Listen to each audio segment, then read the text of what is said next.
States of America and to the republic for which it stands, one nation, under God, indivisible, with liberty and justice for all.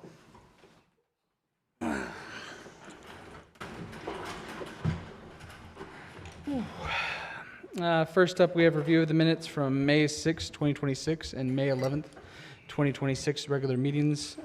Any questions, comments, concerns from council? Oh, my bad, roll call. All of council is present.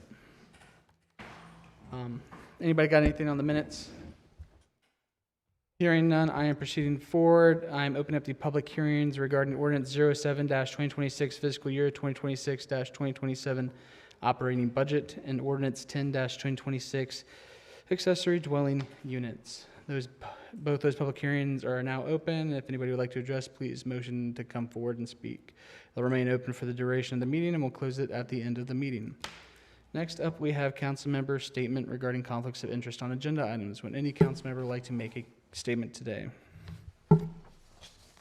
Hearing none, I am proceeding forward to public comment pertaining to agenda and non-agenda items. To comment on a specific agenda item after it has been discussed by council, please sign up with the city clerk and you will be asked to come forward at the appropriate time. Would anybody like to come up now? Pretty big eye. I mean, you're more than welcome to come up. Good evening, Mayor and City Council. I'm Jim Parker, Treasurer of Taneytown Volunteer Fire Company. I wanted to invite you guys to help next week, our carnival. It's our biggest fundraiser that we have. Feel free to stop down, help us in the stand, or at least spend some money on some food and whatever. So, appreciate your assistance. Yeah, I'll definitely be out. Let me know if you guys have a time slot you want me to fill or anything like that. All right, stop by the office and I'll pass you on. Sounds good. Thank you. All right, you said it's next weekend? No, it's a week. Or it's Monday, Next the 8th week. through the 13th. Got it, okay. Yeah, looking forward to it. It's always a good one. Thank you. Any additional public comment from the audience? Not seeing anybody moving, so I will proceed forward. Consideration and review. Does anybody on council need a moment to review anything in their packets currently? We already talked earlier. Hearing none, I'm going on to resolution, ordinances, and agreements. Up for adoption this month, we have ordinance 07-2026 fiscal year 2027-2028 operating budget. Any comments, questions from council? I still very uncomfortable with the budget. I think the pay down of our debt is a good idea, but I don't think it makes practical sense. I think we're cutting ourselves too short in case of an emergency, and I just wanted to caution us to rethink that idea. I think we'd be better off to pay it according to term, or at worst case scenario, just pay down one of the notes and keep money in reserve, because anything catastrophic happens with only $2.5 million in the fund, we could be hard pressed to be able to fund a major repair or equipment failure. So I just wanted to make that comment. I also am uncomfortable with the $2,500 step increase for the salaries. I don't think that's necessary, as well as the adjusting the police starting salary. Those are the three things that I find troublesome in this budget. Otherwise, I feel like it's pretty much on track, but just based on many years of experience, I think it's prudent to hold on to our funds rather than spend them, because you never know what's going to happen tomorrow, quite frankly. Sounds good. Thank you. Any additional comments, questions, concerns from council on the fiscal year 2027-2028 operating budget? I do have a question, since you brought up us drawing down our cash reserves to pay off the debt. If something catastrophic does happen, and we would have roughly $2.5 million in cash reserves, but if something were to happen that would require us to exceed that, what would our funding mechanisms be? I think we would probably first tap the local government infrastructure finance program or there's revolving loan funds for water and sewer that is through MDE. I think that would probably be our first outreach. And I assume that any borrowing that happens from that would be at a significantly lower rate than what our effective rate is now for the debt that we'd be paying, correct? Typically, those programs are below market rate for financing, yes. Okay. And the infrastructure financing program is only an annual bond issue, so that could, the timing of whatever might happen, would dictate whether we could go through that program or not. Has anything ever happened in your experience where, like, we've needed roughly $1, $2, $3 million on the fly for something with for something that's utility related? Not anything that was an emergency type situation. Everything of that magnitude during my tenure has been planned. Okay, so it's theoretically possible that something catastrophic that could happen where we would require significant resources, but it's, to your knowledge, never happened. And if it did, we have places that we can go. You mentioned, I think, two, if we needed funding to help deal with something catastrophic. And certainly we can always go to, conventional financing as well if something like that were to happen. Yeah. I'm imagining, I don't know, not to be doom and gloom, but, an attack of some sort That's going to warrant a state response as well. And that's my thing, is anything real catastrophic or emergency, more than likely we're not going at it alone as far as recovery goes. So. Okay.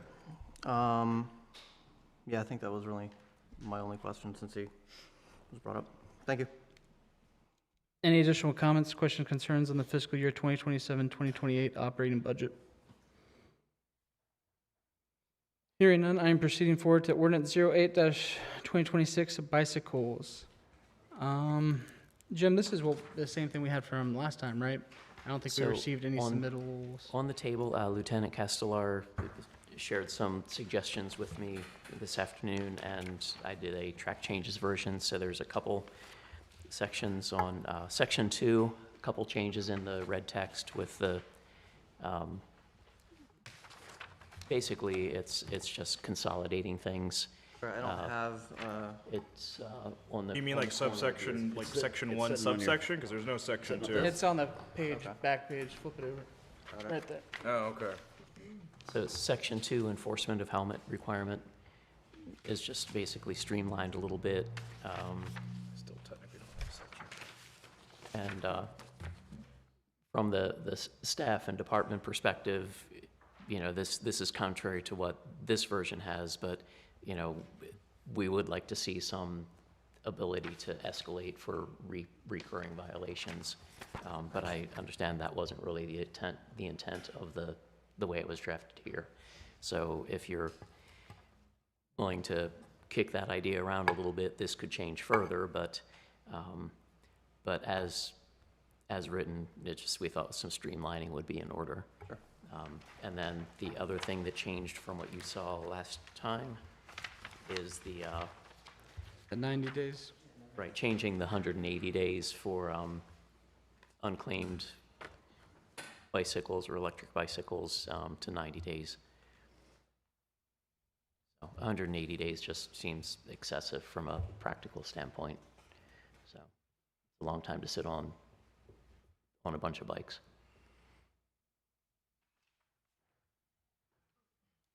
I know I'm not going to argue the 90 days. It's not that big a deal, I don't think. I talked to the mayor earlier today. I did have a thought about potential enforcement escalation. So I think it's not a secret that I'm not in favor of fining children for specifically helmets.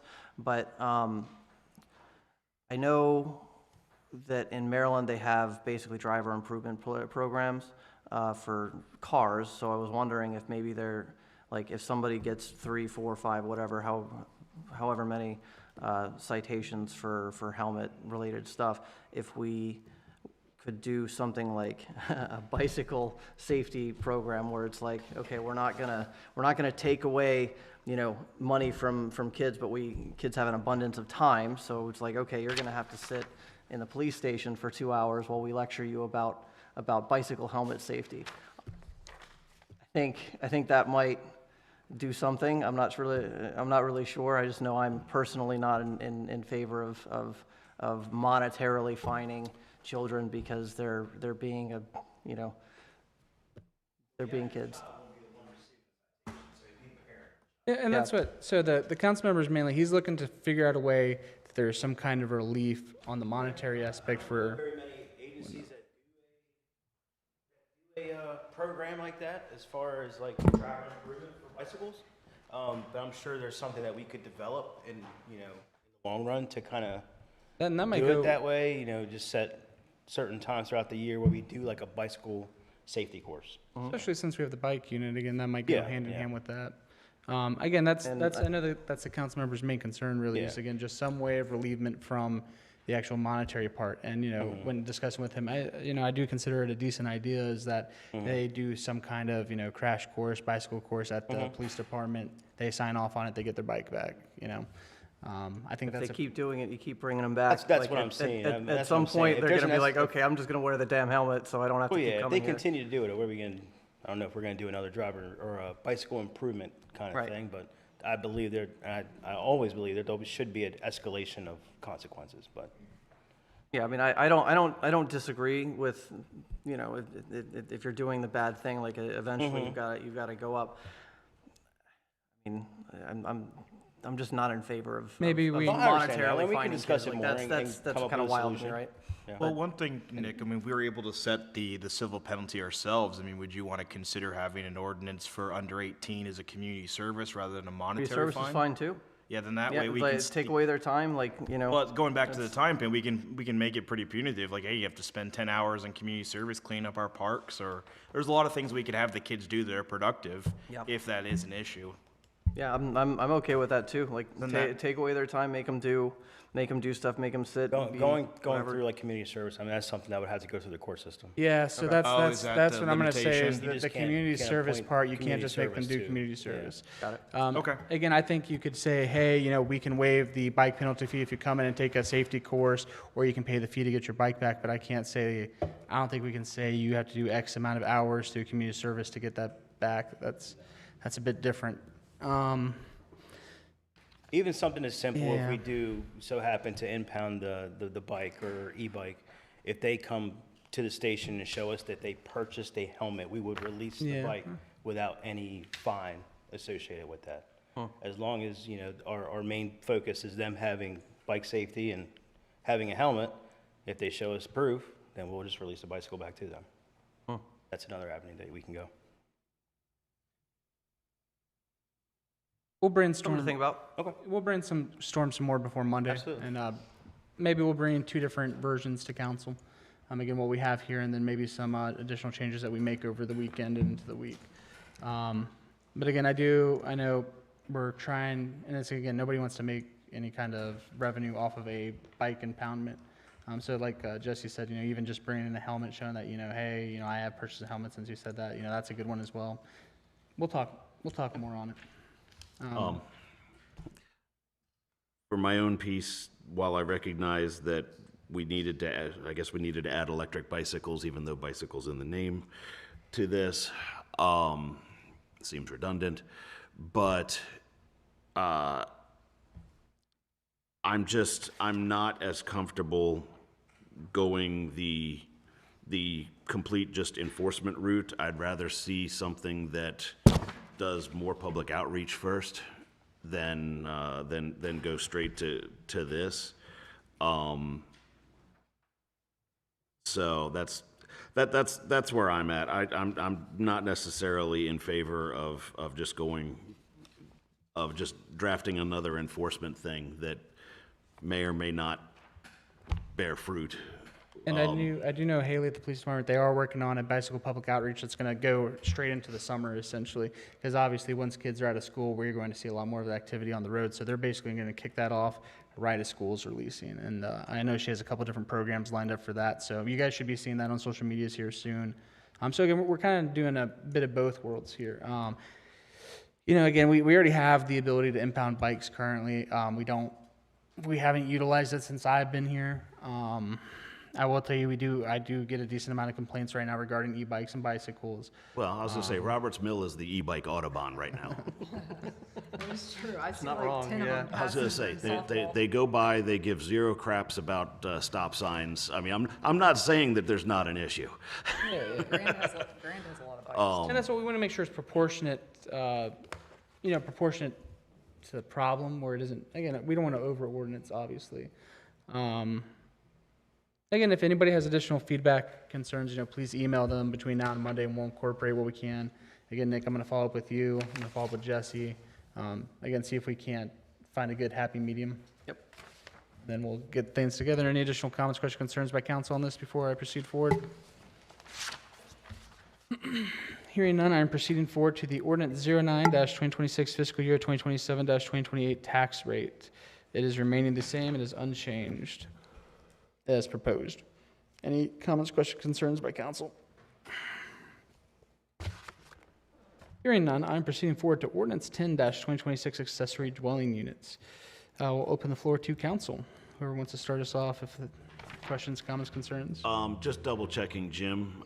This just brings us in line with the state, the new state regulations on ADUs, or? As written, yes. That's the intent of the ordinance, yep. Okay. I will note that I did talk with Councilmember Collinock today, and one of the things we talked about was whether we tie that to Owner occupancy. owner occupancy. Yeah, so. I'll let you go. I don't have a super strong feeling either way, but since we're talking about ADUs, I know an issue that some places are tacking on to this is tying it to owner occupancy to keep people from going and buying, single-family homes, chopping them up and basically turning, parts of a block or block into rental units and thereby kind of changing the nature and I guess character of the development. I think the main purpose, as far as I'm aware, for this is to basically help people with move in their parents to help them give them a place to live where you can keep a closer eye on them, or if you want to rent out a piece of your house, you can do that. But I guess tying it to owner occupancy can kind of keep I guess landlords from Keep it from being an investment. keeping it from being an investment type situation.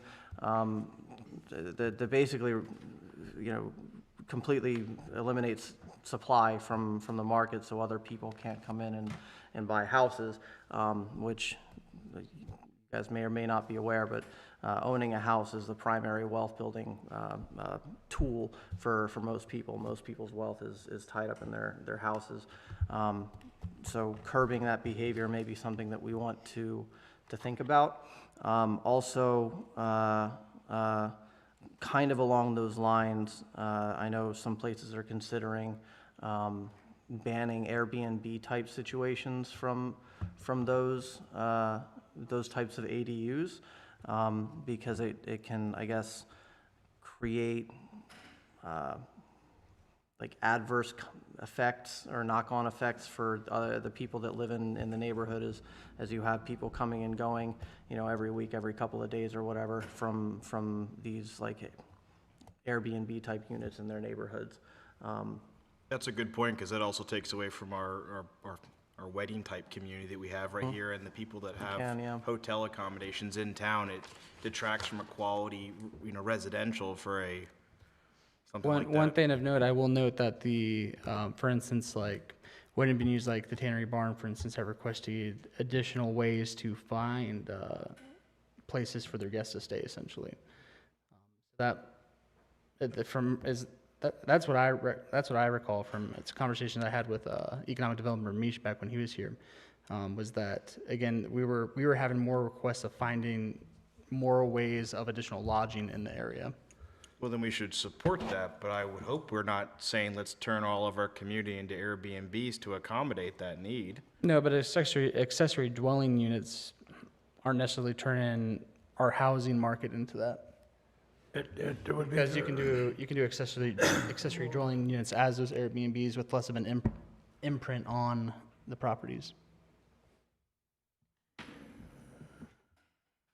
This regulation will be very hard to control.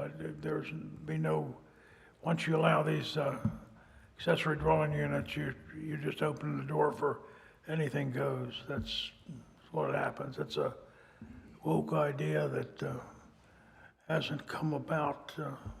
It's really just not something that we really need to do. We really don't. Well, unfortunately, the We're state says mandated we to have do to do it. It's Yeah, the like, state's mandated. We, Well, I know, we it's- have to do it, but it's a then like we can mandate, but we potentially. can, And that's what they're talking about is It's an essentially unfunded mandate's what it is. Right, I'm not disagreeing And with if anything that we- you're saying. If we, they're actually talking about limiting it actually, Yeah, like like pumping the I'm brakes on. Well, I'm trying to that's figure right. out ways to reasonably curb, potentially bad behavior through, that we have to do this, but like we can say, okay, but you can't do these things because it's gonna have bad knock-on effects to our communities, I right? So agree like with that's that. what I'm trying to do. I'm trying to. You're exactly right. But I know it's a mandate. I know we can't do anything about it because other people are in charge, not we aren't. So we need just to make it as effective as possible for the citizens of Taneytown. I would, my 2 cents on this is I would not ban rental outright, just because No, I was saying Airbnb specifically. I get that, but it sounded, at one point it sounded like we were talking about no rental at all. Just because one of the things for these ADUs is to set up starter housing, for lack of a better term. So if we can have like parents that have an ADU and rent it out to their now kids who don't want to live in the house, that should be something that we could do. So I would just say that if we do anything on the rental, it would be against the short-term rental market. We can as opposed to better the define that, and because there's that's- generational homes are becoming the norm, like mother-in-law suites on the property. Well, that goes back to That's- the original. that's that what goes the back to the intent of original the ADUs. statement. of Correct, tying but it we to can owner also occupancy. define My what a understanding is- short-term rental is, to be able to curb that if that's the concern. That's something that we have failed to address, and we really need to address it. There's commonplace. I mean, that the Airbnbs are unrestricted in most jurisdictions, ours included. But that's not saying that's the way it should be. We should have some restrictions on that. Certainly, other communities are enacting legislation to regulate Airbnbs or VRBO, short-term rental properties. And I believe there are some jurisdictions who also do differentiate between an owner-occupied property with an ADU or an Airbnb and an investment property, a property that's not owner-occupied, that the entire thing is a rental unit. Some And that's where I kind of enforcement sit. challenges I see with the ideas you proposed is that, what do we have? And this came up many years ago with the idea of, converting an accessory building to a dwelling on a property that, okay, well, it's a mother-in-law suite for the current owner, but what happens when you sell that property? How do you control that if you say it's okay for an owner-occupied, property to have this secondary dwelling unit, how do you control, when that property changes hands? Do you now say, okay, you can no longer have that apartment or that second dwelling, because No, you're I not. think it I would think it's carry still on to saying the- you can I use it think with the it's- owner, Yeah, I as long think as it you're would owner carry to the next person. occupying. So like if you had that, I buy your house, like I could still have that ADU as long as I'm living on as long as it's at the house that owner-occupied I bought property. from you. So Like, you're that's- limiting my resale market if Well, I'm and see, this is- that owner. This is one thing that. What do you mean? This is one thing I'm worried about is the So short. so if I'm that owner of the property with the ADU, and I lived in the house and rent the ADU out to whomever, and I go to sell my property, I can't sell my property to an investor, right? Yes, I can only sell good. it. Correct. Right. Correct. So, yeah. so if you're thinking at all about, the rights of property owners, that's a pretty big burden. So I think if you're entertaining something like that, it needs to be very clearly incorporated, on the front end so people know what they're getting into, so that, if they believe that they're creating value to their property by adding an ADU, and there's going to be a serious limitation on the potential resale of that property, people need to know that up front. So that is one worry I have. Again, that's why going back to the owner occupancy, I'm fully in support of. My only worry is limiting then what the owner occupancy can do with that property, because that is a property rights issue. Again, it limited into where, hey, they can't do, the owner occupancy can't do a short-term rental with it, can't do an Airbnb with the ADU. That's a bit odd to me okay, from I an see what you're owner, saying, yeah. from a property ownership perspective. I get I think the it- intent of some of it there, but Yeah, and certainly, the idea of regulating the short-term rentals, is fine. And yes, unless we have some sort of a, the planning director and special counsel and I are meeting tomorrow to review this, so we can kick around some of these ideas as far as owner-occupied and, investor-type ownership, because this does have to go before the planning commission still, so we do have another month to massage it a little bit before it's passed. But I think that we may be looking at really a different issue associated with this, and that is our lack of any kind of rental licensing or rental registration. So we have no formal record of what properties in town are owner occupied and which are rentals and so on. So I think that before we can regulate accessory dwelling units, we need to come up with something that's a little bit bigger picture as far as how we're going to On a control, regulatory what's framework, an administrative framework, basically. right, is that what we you're need to saying. come up with some rental framework and that has been talked about off and on for many, many years. Can't we check with those who have homestead exemptions for their property taxes? You could go and ask that and pull up any address and it'll identify whether it's a primary residence or Well, not. that's very true, but that's also inaccurate.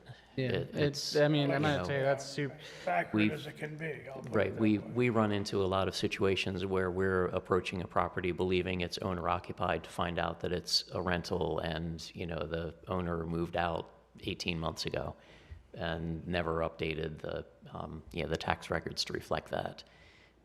So it's very, it's very fairly common. common. Sure. I mean, Well, that also seems To- like a to his problem point, in though- itself, because then there's tax revenue that's being undercollected. It is, and that's why yeah. That's why Jim's talking about the registry part of It's it all. talked about all the time. yeah. But I to- think a to Mr. registry McCarron's would point, though, kind of like, go along the with. system, I think, does a pretty good job of helping us identify. It's not going to be perfect. I mean, nothing will ever be, but I think your main point, though, is that there's something that exists that you can look to see if it falls into this category. Even if it's 60, 70% of the way there, it's better than nothing, I think, is maybe what I might say, to help start that framework, if that's what we're talking about. I mean, am I wrong? Like, that was, I felt no, like that was. I mean, You're right. I get what I certainly get what Councilmember McCarron's saying. I get the usage that you can get out of that, but I think you're going to fall short on the enforcement aspect. Oh, of course, And because we're so that's- small, yeah. Yeah, and this is kind of the problem we have every time with the cycle of it, right? We do some legislation, but the problem then falls into the enforcement aspect of it. I think Jim's we've been kind of working towards changing some of that, in that we're putting the framework in there for enforcement And kind of what Jim's talking about is that rental registry to be able to do a more accurate enforcement towards it, I'd say. Because again, at that point, we are requiring them to register the rentals. Again, my biggest thing is I just don't want staff to be burdened with something that is much harder to enforce than might be. Yeah, I think that's a fair concern. Is there a way to get that framework drawn up? We can start working on it. If that is council's directive, staff can start working on it. Because I think that's probably going to be the best plan, because that way we're relying on our own in-house database, and we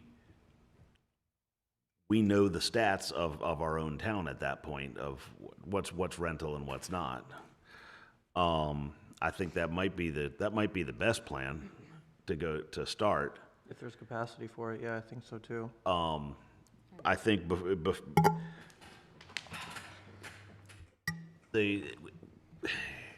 since we're looking at these ADUs, it's introducing another aspect of that rental that is going to make a database like that almost a necessity. Yep. Now, educate me, since you're on the planning commission, though, wouldn't these still have to get approved by, for permitting and building? Yes, but after that, we don't know anything about it. But for what, right? They don't have to tell them that, hey, I'm using it as a rental. All we know is that an ADU's been built. Yeah. We don't know what for, we don't know if it's But being doesn't rented, if it's the being... applicant have to provide who they are, and we can then screen that to identify if they're the owner or? Yeah, but that doesn't Yeah, help. That but- doesn't help the rental part, right? Yeah. I mean, that's the Yeah, part that that's, falls short. that doesn't provide the information that we're gonna need All for right, thank this you. sort of thing. Zoning it itself doesn't control who can do something. Zoning is you can do this in this zone and this in this zone, but it doesn't say, this person can do this in this zone, or, it doesn't get that specific. We haven't quite gotten to personal zoning yet.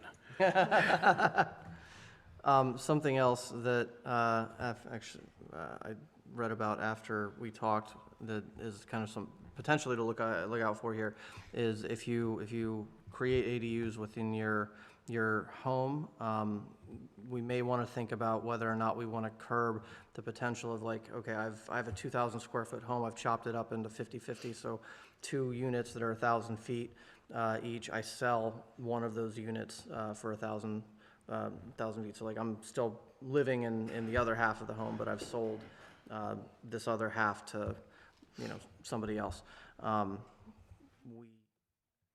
It may be worth considering whether or not with these ADUs, we'd want to give people the ability to sell pieces of the property. That is a Yeah, you massive don't wanna- issue. Okay. Yeah, Yeah, you don't want to touch. You want to keep the parcels together. yeah, and that, anything like I was No, gonna say, that's what I'm saying. Yeah, Like that's why it like making sure it that may- they can't it- piece it off essentially. Yeah, like you can't chop it up and then sell it to somebody else. So if now they did it's chop like it up, it would have two to come whatevers. before planning, and we'd have Or a to approve partial, it. yeah. And, Yeah. or they would have to get a variance, and it would have to go before variance board. Well, county as well would have to break the. And, yeah, Partial there's all land. kinds of things that would have to happen before they can do that. There's a lot of checks on that. Okay. I don't think we necessarily need to write it into this, just because we do have a lot of checks Okay. before that. Because they would literally have to split the property.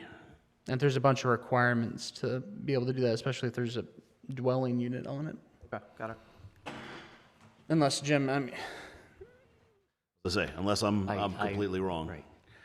I don't know enough about the logistics. I was just like, oh, if that's a So- possibility, we might want to think about whether or not we Like want a to curb that. backdoor duplex, essentially. Yeah, Right, basically, yeah, no, that's- that's that's what what I'm we wouldn't talking want, about. right? Yeah, Is or basically like you're selling a condo, right? Like, well, okay, I'm not they'd against also condos, but like, is that what this is supposed to be? I don't they know. need a deeded Code- right away of road Code-wise, and- right, code-wise, Like say it's a duplex. Any- Yeah, it's kind of funny. any creation of a new lot would be a subdivision process. I'm not saying that that somebody might not come up with a way to work around that in certain circumstances where, for example, a property was not created by a plat. There could be an instance where somebody could do a deed modification, even though, our code says every subdivision has to go before the planning commission, and go through this minor subdivision process, I'm not saying that that's airtight. Somebody might be able to find a way to work around that, work the system. But generally speaking, it would be a subdivision process that would go before the planning commission, and they would have to meet the, parameters of the code, like lot size and all of that. So this ADU ordinance doesn't really lead down the path of somebody legally being able to subdivide their property, based on, I'm going to keep 2/3 of the house and, sell off 1/3 of my house as a separate dwelling unit.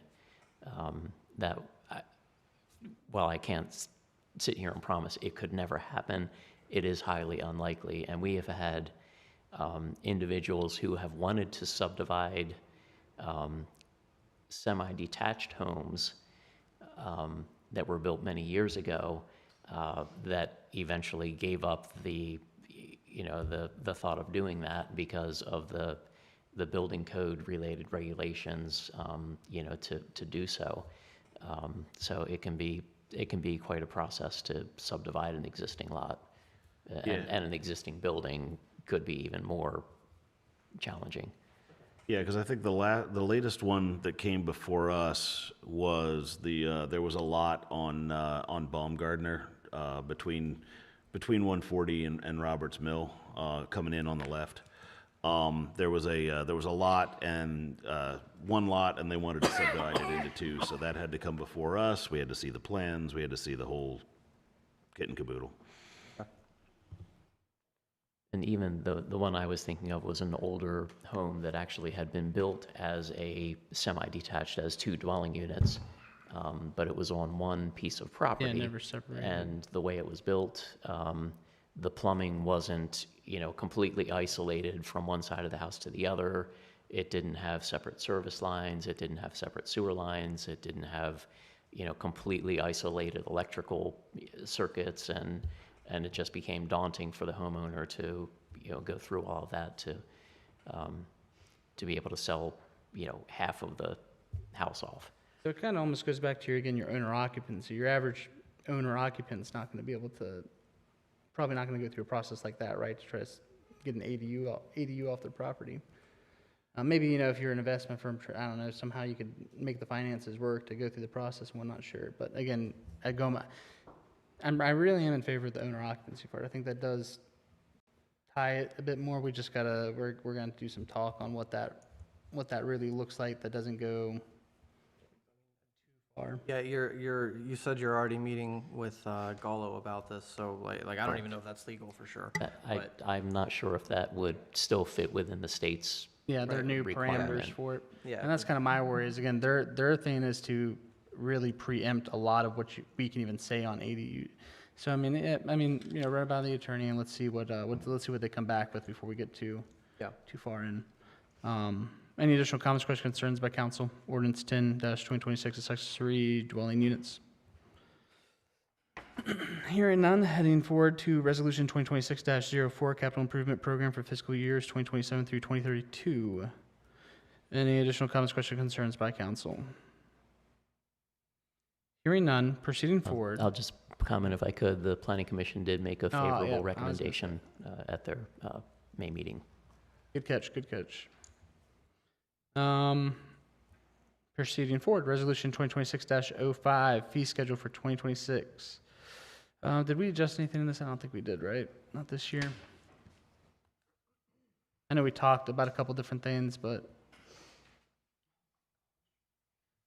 We had never officially adopted one last did year. we not? Yeah, that sounds So the existing schedule that's up on the website is actually out of date because it doesn't reflect the Here, yeah. 5% water sewer rate Reduction. reductions. So Saw that too, yeah. Any additional comments, questions, concerns on the fee schedule for 2026? Hearing none, proceeding forward. Resolution 2026-06, retiring utility fund debt service.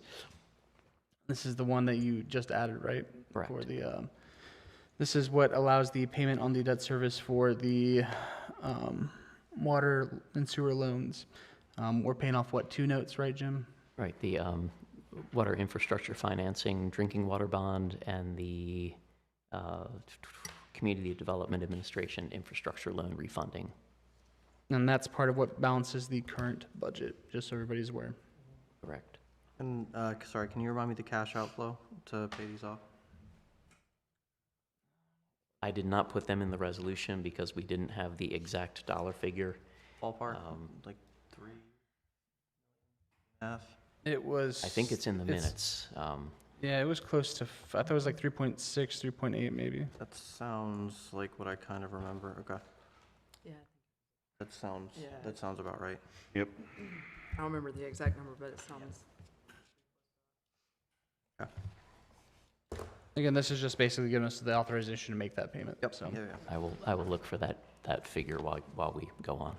if the budget is passed to incorporate the paydown of two loans would be $2.877 million. Actually, oh, that's right, because we make the payment at the end of the year. Yeah, okay. So it is 2.877 for the two loans. Okay. Jim, I'm not sure if you have the number in front of you, but did you want to reiterate how much that leaves us in reserve utility and regular utility? It's okay if you don't. That I'm pretty sure is in the minutes. Is it two? I wrote down think we- 2.77 million for reserves when I asked that Yeah, one last time. because we That should sounds about right. we should still have some in reserves and we have some in regular utility fund as well. So we should have a combination of both. Because the regular utility fund is essentially what we use for the day-to-day operations of paying the bill. 2.877 million, right? In the utility, right? Yeah. Is the cash outflow, that's the payment, We correct? recognize the amount that would remain in the utility restricted fund reserves if the budget is passed to incorporate the paydown of the two loans would be 2.877 million. Oh, that's right. I read that wrong. There we go. Nope. So what was the pay down then? Was it the 3.6? I don't remember off the top of my head. I'm too tired. If you just want to double check for Monday, we'll go over those I mean, numbers. you can send me an email too, like it's fine. Yeah, if you just want to send out a broad email to council, Okay. just to reiterate what's going on there. Any additional comments, questions, concerns by council on resolution 2026-06, retiring utility fund debt service? Hearing none, proceeding forward to the city manager report. Jim? Okay, so as well as talking about the ADU ordinance with special counsel tomorrow, we're also going to be reviewing the site plan chapter to get the legal take on things. Again, that chapter is a significant departure from the existing process, so there's a lot to really talk through with that one. So we'll be working on that tomorrow, as well as making sure the ADU ordinance is good, and we'll certainly pose the questions about owner-occupied versus investment properties on that. As far as the Roberts Mill Road Broad Street reconstruction and the bankruptcy issue there, we did have a site visit and walkthrough with a consultant for the bond company, where we were able to point out defects in the pavement and on both Roberts Mill Road and Fairground Avenue. The consultant requested some additional information, project plans and inspection documents and things like that. And CDM Smith has, since this was written, CDM Smith has provided those to the consultant. So now we're back to waiting again. But this is at least some progress. You know, they've sent somebody out to take a look at it. And I think it's pretty clear that there were some defects, so we're cautiously optimistic. Lastly, Memorial Drive Water Service, that is moving ahead. They're making pretty good progress on connecting the existing service lines to the ductile iron main and getting them off the transite main. Things will probably slow down when we get to running some new lines up, and I can never remember if it's Maple or Cemetery next to Grace United Church. There's going to be a line that runs up the alley that's perpendicular to Memorial, and then we're also going to extend the water main up Church Street right up to the state highway right of way. So that way we'll be able to loop, complete another loop at such time that we have some reason to go into the state highway right of way, whatever our next big water project might be there, or if there's a road project or something that's going to cut the road anyhow, we'll have basically have the new main right up to the point where we can make that connection fairly easily. But until we have some reason to go cut up the state road, we are not going to do that. So we're going to go right up to the edge. Very much like those who have been around for a few years might recall, a water main was installed in Riffles Alley, and we did bring it down next to the fire company, but we didn't connect it to Baltimore Street, which ultimately is what we want to do, but we really want to avoid going into the state highway right away and cutting the state highway open if we can avoid it. So basically, we go right up to that, and then the next time the road is dug up for some reason, we'll have a very short section to do. So that's what's going to happen to Church Street. So that's really all that I've... Jim, there's one thing, I'm not sure if you want to touch on it. DARA received, we received a formal DARA, right? I didn't know if you wanted to talk about it or not. But. Yes, we have received a formal request to develop a development rights and responsibilities agreement with the Mountain Brook Farm developer. So we've been having conversations with them, of an informal nature, but officially they are supposed to petition the council for a DARA. So. And that's one of the exemptions on the deferral is, again, if the council enters into a DARA with them. One thing I will note as well is that at the later part of the month, me, Jim, and Attorney Gullo have a strategy meeting that's going to encompass some of the deferral aspects. And again, where we're going to go forward as far as the work group and stuff for the deferrals. But again, this is part of that DARA work there, and staff have it, and staff are reviewing it. But it's up to council whether they want to enter into that agreement. So once staff have reviewed it, once legal has reviewed it, it'll be before council. And again, that is an exception to the deferral, as if council accepts the DARA. But just be aware you are not made to accept the DARA. That request will be on next month's agenda. It came in after our submittal deadline. So they're gonna send us a DARA, or they're gonna ask us? They have. They're basically going to ask if council We'd enter into is interested in pursuing a DARA. And I have a couple of fairly hard red lines that Fair. We can of talk about that. whether that would, And whether I would recommend that's why I it wanted or to give you not. guys a heads up. Just start thinking that is coming. Because again, that does tie into our deferrals that we did earlier. Yeah. And Will, one of will the... we know what they're gonna put in the DARA, or beforehand, or is this them basically just asking, hey, would you guys even be interested in entertaining us talking about this? Like, what does this mean exactly? Well, the first step would be getting your concurrence that yes, we're interested in pursuing a DARA. At that point, It goes back and forth negotiations, the talks, continue, but I guess in a more formal way. Right. It's been, the developer has certainly expressed interest in developing a DARA. We certainly would like to see a DARA on this project in particular because of the major implications infrastructure regarding it, yeah. impact of it. So, we've been moving forward, I suppose, with the assumption that we're going to use a DARA for the project. Certainly there is a requirement that in order to enter into a DARA with a developer, there needs to be a public benefit to do so. Yep. And certainly in this case, the segment of And yep, bypass you guys should would already know certainly what we're looking for. would Yeah. certainly be, a reasonable public benefit, to justify doing a DARA. So that'll be before you next month. Okay, just have that in the back. Again, I just wanted to make sure you guys were aware that, so it doesn't spring on you next month. Yeah, they came before us at the planning commission and presented a couple of ideas, and most of them were bad. Yeah. So, Yep, we talked a little bit about how. so I've got some fairly decent sized red lines for it. And, hopefully we will be able to reach agreement on things, but if we're not able to, we're, it's got to work for both parties. Right. So- It's supposed to be a negotiation where everybody benefits, not one side benefits at the expense of the other. Yeah. So Jim, did you have anything for department reports? Or did anybody have questions, city manager report, before I proceed?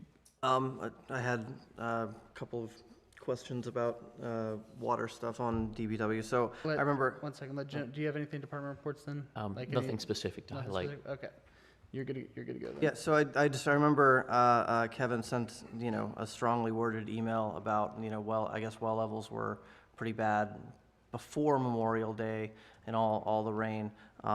In the well level stuff, it says that we're at normal ranges, so I'm assuming all of the rain we got around that time like caught us up, or am I misunderstanding what was said in that email? It's not so Combination much of a couple about the level of the wells as the volume that we're pumping. Volume, got it, okay. So, right, so we're only permitted to pump so many gallons per day, so many gallons per month. And we're seeing that in order to maintain system pressure, we're having to pump the wells considerably longer on the weekends than on the weekdays. And to a degree, that makes sense that, more people are home on the weekends and so on using water. But it seems as though the weekend use has spiked far more than it used to. And we are actually going to do an additional meter reading actually it's targeted for this weekend. We're still working through some billing system details to make sure that we don't inadvertently mess up the next quarterly reading by importing an extra reading out of cycle.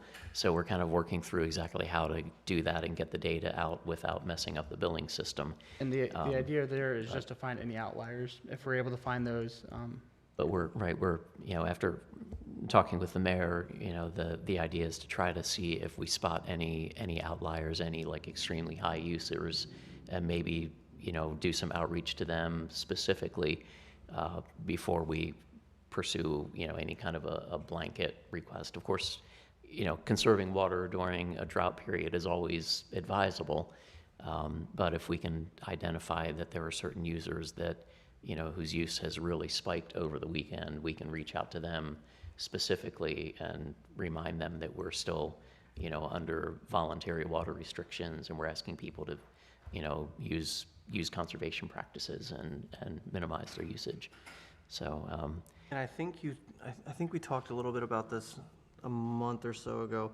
I think you told me that we can't do those readings basically all the time because it requires like actual manpower to be there to read them or something. well, Like if there's it's not. manpower, Yes. the trucks go, and It also takes- the front office manpower. right, it takes about, we have two people that are trained to do the, reading equipment. So it takes about a day and a half to drive around the city and get the readings. And then it takes our billing specialist, time to download the data and import things and then start the Analysis. and this is going to be different because what they normally do is related to generating bills. So we have to kind of come up with a little bit of a different process on how we import the data from the reader without messing up the quarterly billing, because as you may recall from your water bills, it's got the previous meter reading on there and then the current meter reading, and then the difference is the gallons used and what you owe.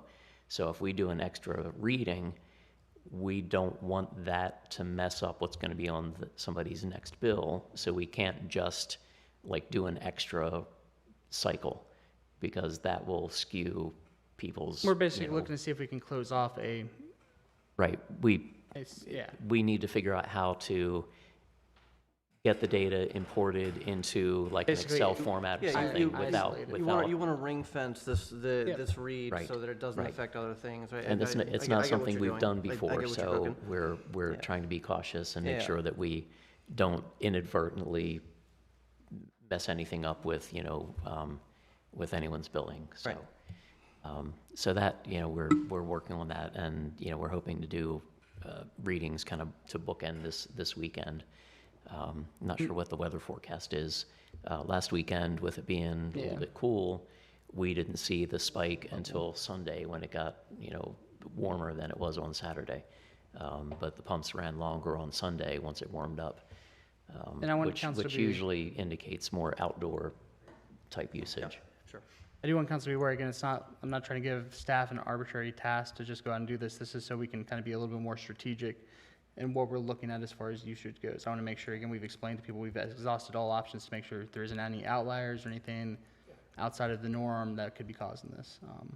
Because again, that's gonna be the first question, right, is what have we done to make sure that there isn't something else causing it? And, So, you know, we are aware of certain accounts that are just very, very high users, you know, as far as outdoor water usage goes, and we really do need to do some outreach there as well. Yeah, that was an example when I was doing the ride along with DPW, and basically we were driving through the neighborhoods, and it's like brown. This was in the middle of August, so it was brown, brown, brown, green, brown, brown, brown. It's like, oh, I remember really? you talking about that, yeah, so it's like, oh, yeah, it's super obvious who's watering their lawn. Yeah. And this year, it's not as obvious because we've had enough precipitation Yeah. that, you know, while, you know, thanks to vegetative uptake, that rainfall is not making it down to the aquifer. You know, once we're in, I'll say, the growing season, you know, late April on through September, not a lot of the rainfall makes it to the aquifer. Most of it's, you know, taken up by vegetation once growing season starts. So the recharge really occurs more over the colder months. So slow snow melt is great for So- recharging. so you say, so you say. For recharge, maybe not for street clearing. Please keep that under advisement for the mayor's weather enhancement plan that is currently going on. My other note in here was that the nitrogen limit is exceeding its total limit. I went back a couple of years and then I never saw it exceed the limit for, 3-4 consecutive months. I might have missed it. I know it's still early in the year, and I know this is a total thing, but It's the precipitate, again, we've had a lot of rainfall, so that contributes, like, I'm speaking correctly here, right, Jim? I think that's what we've talked about before, is that during these heavy rainfalls, this is, yeah, I just wanted to note, like, I think I went back like 2 years or however long this graph has been given, and I don't think I've ever seen it above the line. yeah, we've tracked pretty consecutive well months for the before. last couple of years. Yeah, it's been pretty well. So I just And, you I know, don't I know nobody's like raising any alarms yet, but I just thought that was weird. Yeah, and I believe that has to do with the cooler temperatures as well, that once things warm up and It'll naturally help the biological yeah. stuff is more active, it Right. does more effective treatment. So I think, they generally use the term bugs, that the bugs are more active when it's warmer and are more effective at taking care of the nitrogen. So, and it has been a relatively cool spring. I know we've had some spikes of temperature, but Yeah. it really has been a little bit Pretty mild, yeah. unusually cool so far. 90s to the 70s to the 60s. Yeah. Down to the 30s at night. Like, Any additional comments, questions, concerns for department reports? Hearing none, proceeding forward into old business. Approval of revisions to general specification street and stormwater management facilities construction. Where were we at on this again? What are we doing now? We skipped it on last month's Right. agenda. For further, So it had been on April's agenda and was, let's put it off until June and give people, or let's put it off until May and give people more time to review it. And then we forgot to put it back on in May. And just to check, this so- is just a, resolution or for the adoption? Yes, this will be, right. Yeah. That's just, what I thought. Right. So, I mean, that's kind of ready to go, Yep. whenever council's ready to go, essentially. So, again, just council be aware of that, technically, there's no time limit, it can Oh, stay in limit. Actually, I misspoke. That Okay. one's been on. It's the water and sewer specs that we introduced or we shared, and then the consensus was let's give it a month, and that's the one that we failed to put on again last month. I think we've had Yeah, the 'cause, streets street on for a specifications while was last under time, but it old was the same business. thing, it was, hey, give some more time for review. again, same thing to council is, again, any feedback, please email whenever, again, it's ready, whenever council's ready, so. It's just a resolution. There's no, we don't have to do any postings or anything necessarily in advance for it, right, other than the agenda? Correct, right, it's just a simple resolution. Yep. And again, the city's consultant engineer has worked with Public Works to update all of the specifications, so, the engineers have spoken, so to speak, so. Going to, any additional comments, questions, concerns on that before I head forward? Just, I don't know where it was in the process, but I do know that, that we put on planning, we put a recommendation in on it when it came with it, so. I think we had that for last month, right? We had planning's Right, recommendation. I think we shared with council, there were suggestions like to call out the lane widths and things like that consistently through the Yep. plates. Yeah. Did we get a consensus on the pipe diameters? Because I know that's sometimes a concern for firemen and being able to get water. There hasn't Is really that- been any discussion about pipe diameters, because we figured That's that water, was that's pretty- water and sewer specifications. That's what I'm referring to. Okay, yeah, Oh, we're I'm still referring on, on the we're still streets. on street and stormwater Oh, right now. okay. Sorry, we jumped ahead then, I thought. So did I, so my fault. All good. Any additional comments, questions, concerns on revisions to general specifications for street and stormwater management facilities construction? Hearing none, I'm heading to approval of water and sewer specifications. Now you may talk about your pipes. What you got for me? Well, fire flow is certainly a consideration in infrastructure design, and that is certainly taken into account in the specs. I can't sit here and tell you Yeah, the exact, how many gallons a minute a certain pipe is going to be able to flow, but I'm confident that the engineer took that into consideration. Okay, thank you. So, yep. And we do have Yeah. a minimum size that does, Well, I know there's with different regard to types fire flow. depending on like the road you're gonna be on and like it's. because the county has a requirement, do they not? I thought the county has a requirement that we have to meet Oh, I was unaware of that requirement. for the, maybe it's, It may be a state requirement. maybe. As far as I thought there was a certain, there's either a flows. certain pressure or flow that we have to meet. I don't know, there's something related to fire. Okay, I can just get know I that can get some matters on- information on Yeah. that for Monday. Now, I don't expect us to hopefully have any major multi-ladder alarms, but I know that does matter when you have multiple water trucks that are needing water.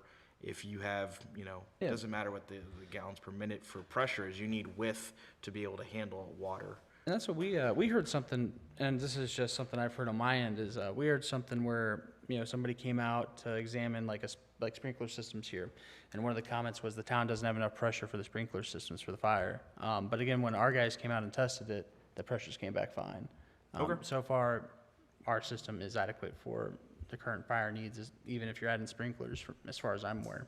Yeah, it's not unusual for us to be asked to do a pressure test at a certain location around town, and what we'll typically do is get the pressure at a hydrant on, usually we'll do it on either side of the property that's in question. If somebody's looking at developing or engineering a fire suppression system or something like that, they'll want to check the pressure in the system at that location, so it's a pretty routine thing for us. So all new houses have sprinklers now? And yeah, everything built in Carroll County Has is sprinklers. residential, uses are sprinkled now.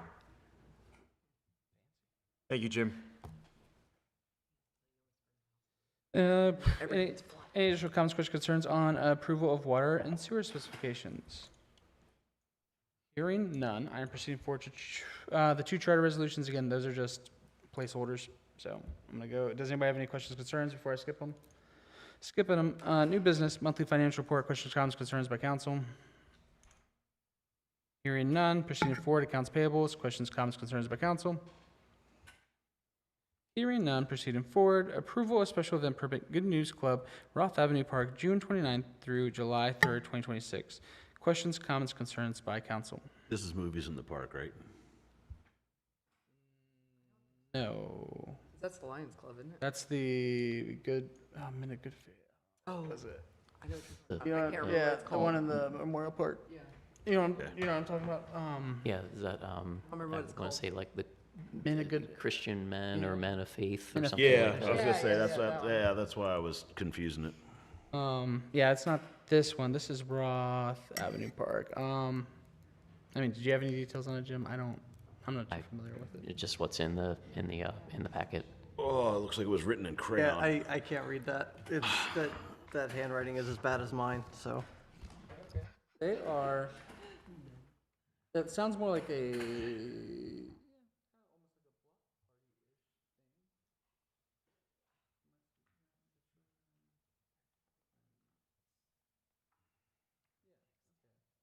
I mean, okay. He can't read that. Don't I let him can. lie I to you. can read. I can read. He's like, huh, he can't even read his Yeah, own yeah. handwriting. That looks right. That looks right. Spot run. Any additional comments, questions, concerns on that, Jim? If you don't I mind, just. believe they have held this event in I think they previous have- years. Yeah, I was gonna say, I they did it recognize, last I year. I recognize the remember that event. coming up. It- I could read the word puppet show, that word I found. Is that what it is? Yeah, Oh, we get a puppet show out of it? Okay, cool. I mixed up. Yeah. I mean, to be fair, that's how my fine. handwriting looks. I mean, What? Yeah, That's your how my handwriting's handwriting works. atrocious. Well, That's what I said. I was like, this is Technically, bad that's as how mine. I my can't read it. handwriting looks, which is why I type these things when I do them. any additional comments, questions, concerns on that before I proceed? The penmanship standards of CCPS. That's my More of like concern. the fax machine. Proceeding forward, Head Start lease. Jim, did you want to give additional dialogue on what we got going on there? Yeah, we actually did increase the rent to $100. So, and the Associated Catholic Charities were okay with that. So we were seeing DPW having to run out for little things more frequently, that we felt like the $50 a month really wasn't covering our expenses. Does anybody want a little dialogue of what this, if is anybody not familiar with it? It is the white building over by The Roberts former- Mill Park. What used to be the clubhouse The only building at Roberts standalone Mill building Park. in the park, Yeah. right? Like, Yeah. where they have some of the Just flowers making, just and making stuff. sure if It's- anybody wanted, Yeah, it's their little Head Start program Yep. for the Catholic charities or Right. whoever, I yeah. just wasn't sure if everybody was familiar with it or not. It was the former clubhouse, then the community center, until we couldn't have we lost the volunteers that were having the community center running, and then it was put in use by Head Start and has been that ever since. Any additional comments, questions, concerns by council? Hearing none, proceeding forward, award of cleaning contract. Jim, do you want to give a quick brief? It went up by like, what, $30 or something? Maybe, Correct. yeah. But there was only one bid, if I'm Yes, recalling correctly. only one prospective bidder attended the pre-bid meeting, and then, of course, we only got the one bid with the existing company, Multicore. And yeah, I think it only increased by like $30, which again, in this time is not bad increase wise, so. Same rate for 3 years, and then it's the extension, there can be increases, right? Yeah, the year executions, right? Yeah. Yeah, okay. Any additional comments, questions, concerns by council? I thought it was really odd that we had 5 people pick up bid packages, only one person bid. Is there anything in that bid package that's onerous or special or anything? I don't think it's anything that would scare people away. I My really office, don't. it gets a little messy. I was just saying, the mayor's office. First thing you see when you come in now, so. Yeah. It's scary. I've got a proposal for that, by the way.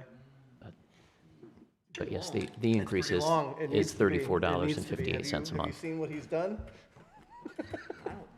I see it every day, Nick. Any additional comments, questions, concerns on awarding of cleaning contract? Hearing none, proceeding forward to sign ordinance. So again, I just want to give you guys a briefing on this. There's nothing in your packets, and the reason for that is staff is still constructing this. Jim, I know Jim had a meeting with Andrew this week on it. They are following what the national, I'll let you talk about what you're following currently on it. So there's, and I may not get the organization's name right, but let's call it the National Sign. International The sign- Sign the sign place, Association. yeah. So there have been some Supreme Court cases in the last decade regarding signs, and signs basically sign ordinances basically need to be content neutral.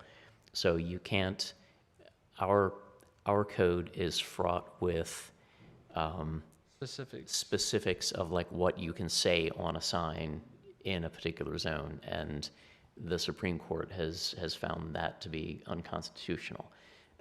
So our code, for example, allows off-premise signs for community associations, things like we say, you know, Little League, soccer, they can do off-premise signs to alert people when it's, you know, sign-up time for the, you know, next season. Community organizations can do off-premise signs to promote events, you know, whether it's the Lions Club pancake feed or, you know, the fire company's pit beef sale or whatever.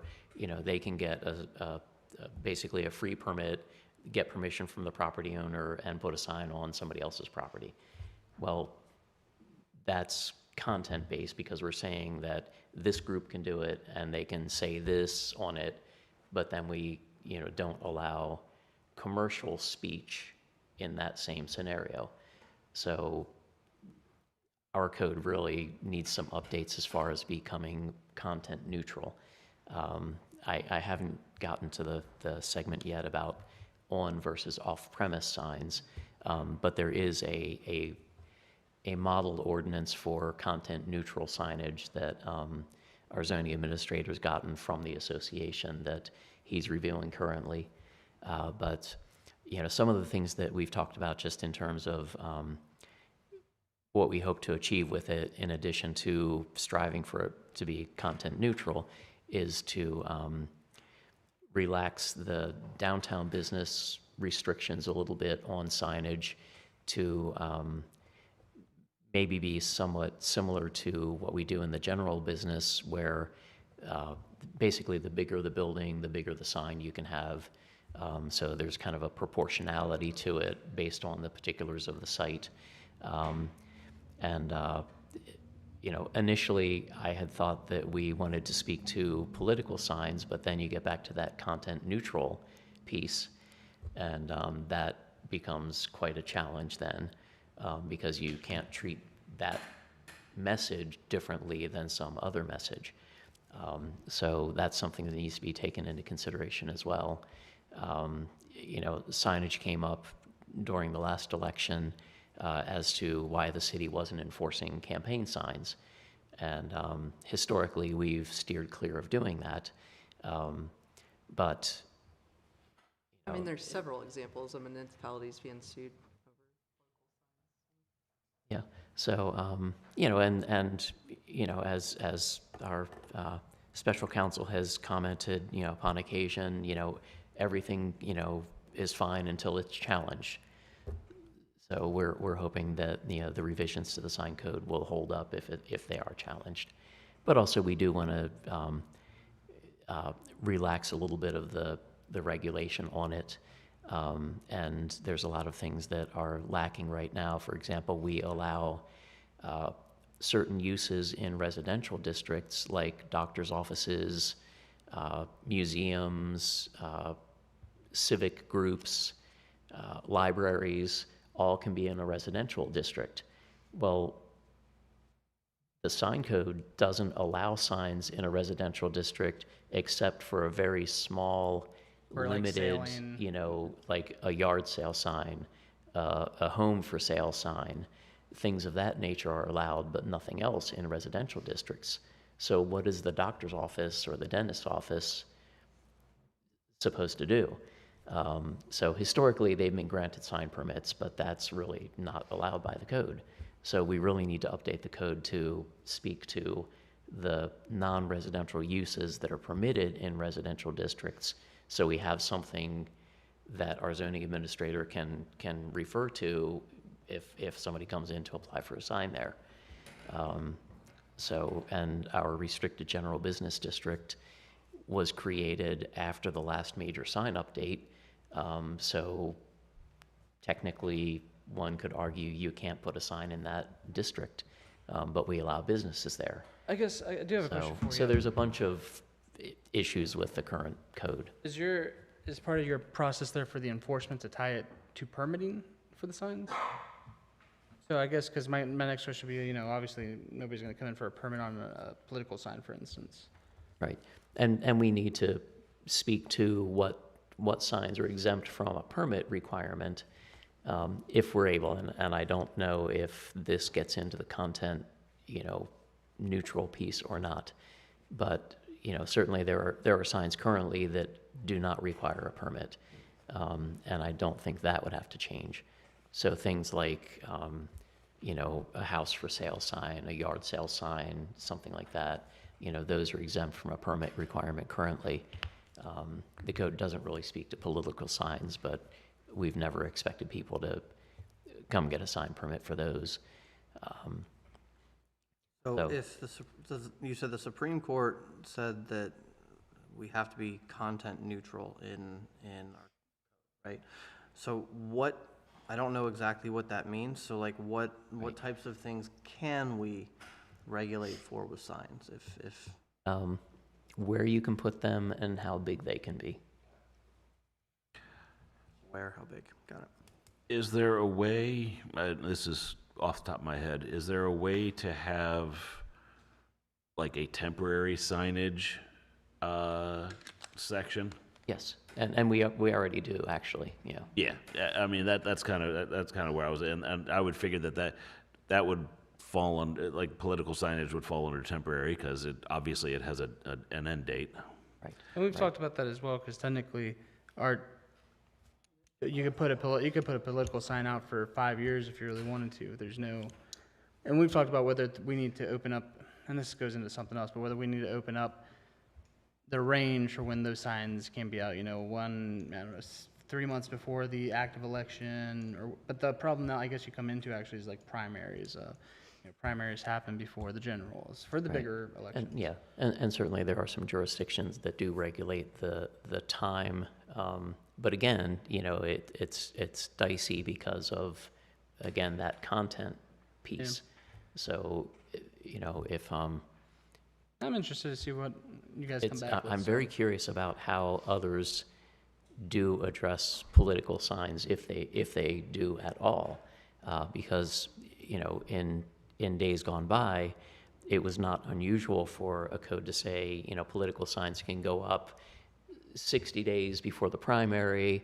The successful candidates from the primary signs can remain up until however many days after the general election, and then everything has to come down at some point after that, and that has been relaxed over the years, and I'm not really sure who, if anybody, seriously regulates political signs. Well, I know Andrew again. He was over there for Westminster. I know Westminster.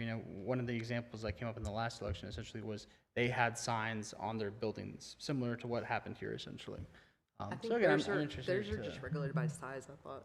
Theirs might be. I don't know. I know don't that think it this- was location, but I believe it was size, but I could be wrong, so. I think it was size, because the idea was the fact that they could have one big one, or they could divide it up, and like there Or was divide three it that were up, trying to do it on the same building. I remember and you had to have reading them it. all I equal remember the square that, yeah. footage. Yeah. And something special counsel made mention of when political signs came up around the time of the last election, was that political signs generally are expected to adhere to whatever district regulations are in place. So if the district says the biggest freestanding sign you can have is 24 square feet, that's how big a political sign can be. That nothing can exceed what the district allows, would be the by the book way to enforce political signs. So if you can have a 40 square foot sign in general business, you could have a 40 square foot political sign. Yeah. That's an interesting one to me, because I'm interested to see. Also, yeah, again, we already have some big signs out in town right now. Not only that, you go through Westminster, for instance, big signs in just about every district in Westminster right now. So again, I'm interested to see what you guys come up with and how that can. Yeah. I'm interested to see the comparison to like Westminster, for instance, because I know that's a pretty Right. And area for it. with regard to, and I don't mean to like hammer on political signs, but, you know, that is something that was, That was the bigger one a that point came of up. contention That was not the too bigger one long that came up ago, but, recently. you know, were I directed to enforce the sign code with regard to political signs, you know, we'd have to be out there yanking down signs out of everybody's front yard in a residential district because, you know, those signs weren't listed in the things you can do in a residential district. And I don't think anybody realistically wants the city to be doing that. And I suspect that's why there's always been kind of a hands-off approach to it. I believe there's a freedom of expression and political expression. Right. But that's a whole different conversation. Speaking of elections, didn't we last year repeal campaign finance We did stuff? not. No. Or It's no? still in place. No, That's we why, didn't. I mean, we Do, haven't. do we need to haven't touched revisit it since we're now about to be in? We should. Yeah, because I know there were some pretty problematic things with it that a lot of us were frustrated about.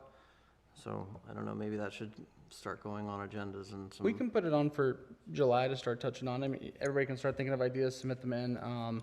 Obviously, you know, I brought this up before. I believe you need to be 18 years old to donate to a campaign. You know, I believe, again, these are just things that I think would enhance that. I know one of the things that me and Jim have talked about, for instance, I don't think there's necessarily a problem with a business donating to a campaign, but I believe there has to be some kind of verification that they're actually a business. Writing down names of things that aren't registered businesses, And kind of that evading the. kind of goes back to that idea of business licensing as Yeah, well. and this is one thing me and the city manager have also talked about is whether we're coming full roundabout to needing to have a city business license. And again, tying that basically to the county license, that, hey, once you have it, because you can obtain your county license before you obtain your city license, and your county license is gonna be your trader's license, which is saying you're registered with SStat. So if they have their county license, they have their SStat license, they show that, they have their city license. That's kind of my natural chain of how I see it, at least. But that might come before you guys here soon too. It's just, I think it should, because we're starting that season, so like getting those rules kind of clarified, so it's, I mean, ideally less confusing for people and you curb some weird behavior that we've seen in the past. yeah, my thing would be, again, if you have any specific ideas, make sure to shoot them over an email. We'll prepare, I think we'll create a mini list to maybe go over first before we Yeah. try to draft any ordinance. Yeah, that's fine. Yeah, so again, just make sure those emails come in to Jim, me, whatever. We'll try to tag it all together. Any additional questions, comments, concerns on sign ordinance? Again, that is still a work in progress. The reason it's on there is just for discussion. Same thing as always, please, if you have a specific thing you want addressed in the sign ordinance, or you want us to speak on why it isn't currently incorporated in what we're trying to incorporate, email out to us. Five of you here, I imagine you don't all have the same opinions of what should be in it or how it should be regulated, so don't hesitate to reach out. We're, you know. Sorry, also adjacent to sign stuff, a while ago, we talked about like Taneytown welcome signage. I don't think we haven't had like a proper update on, you know, all It's budgeted in the capital the projects. resolution items that we were doing. Yeah, it's budgeted in, the welcome signs are budgeted in the capital projects. Okay. The water relief fund, we have something basically ready to go out. It's been established, we have the agreement signed, that's ready to go. County dispatch, still in the county's court right now. They have approved funding to get more dispatchers in their dispatch center. And what I've been told is basically once they have those positions online, they will be talking further with us on incorporating us into the dispatch system. Yep. So that's one of the bigger ones. That's a pretty big way because they're saying they got to bring on more employees. So, they're working that out and it is in their current budget. So we believe that will be sometime in the next fiscal year. I'm not saying you have to update it now, I was just saying, like, Yeah, it's been a I'm while trying to since bring we've up the had a. resolution in my head right now. Yeah, no, I'm not saying you have to go through it now, like, you know. But no, again, It's I'm fine. gonna tell you, we're always working on the items. Yeah. It's just one of those things, right, is budget season, budget season's about 3.5 months for us. So again, doing them as we can, and we talked about the parking. Have we removed any parking meters yet? Not that I'm aware of.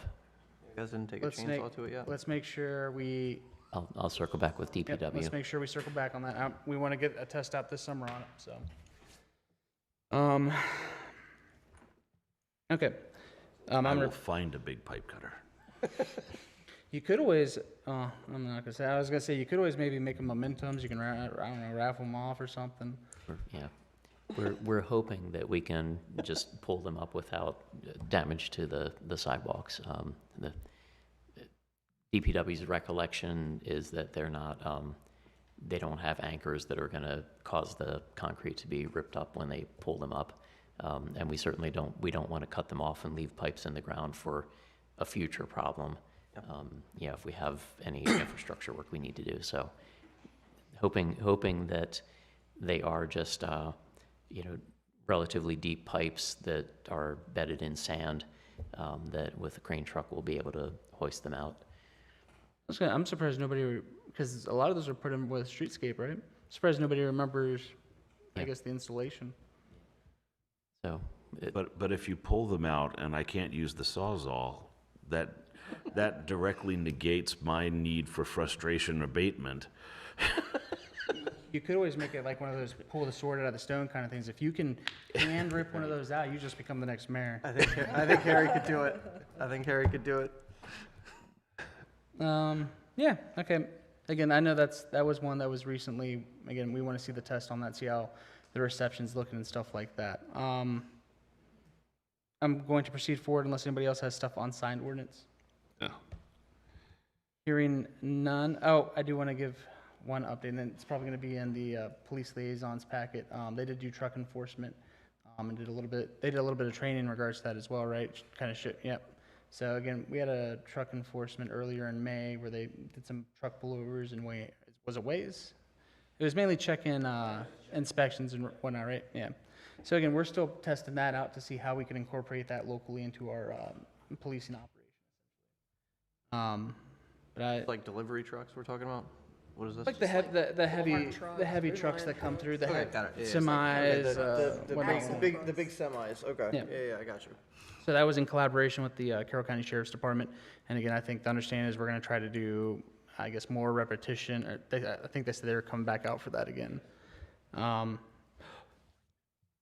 Jim, one thing, actually, need to get this added. I am looking for, do you want me a motion and vote for Harney Road or a consensus?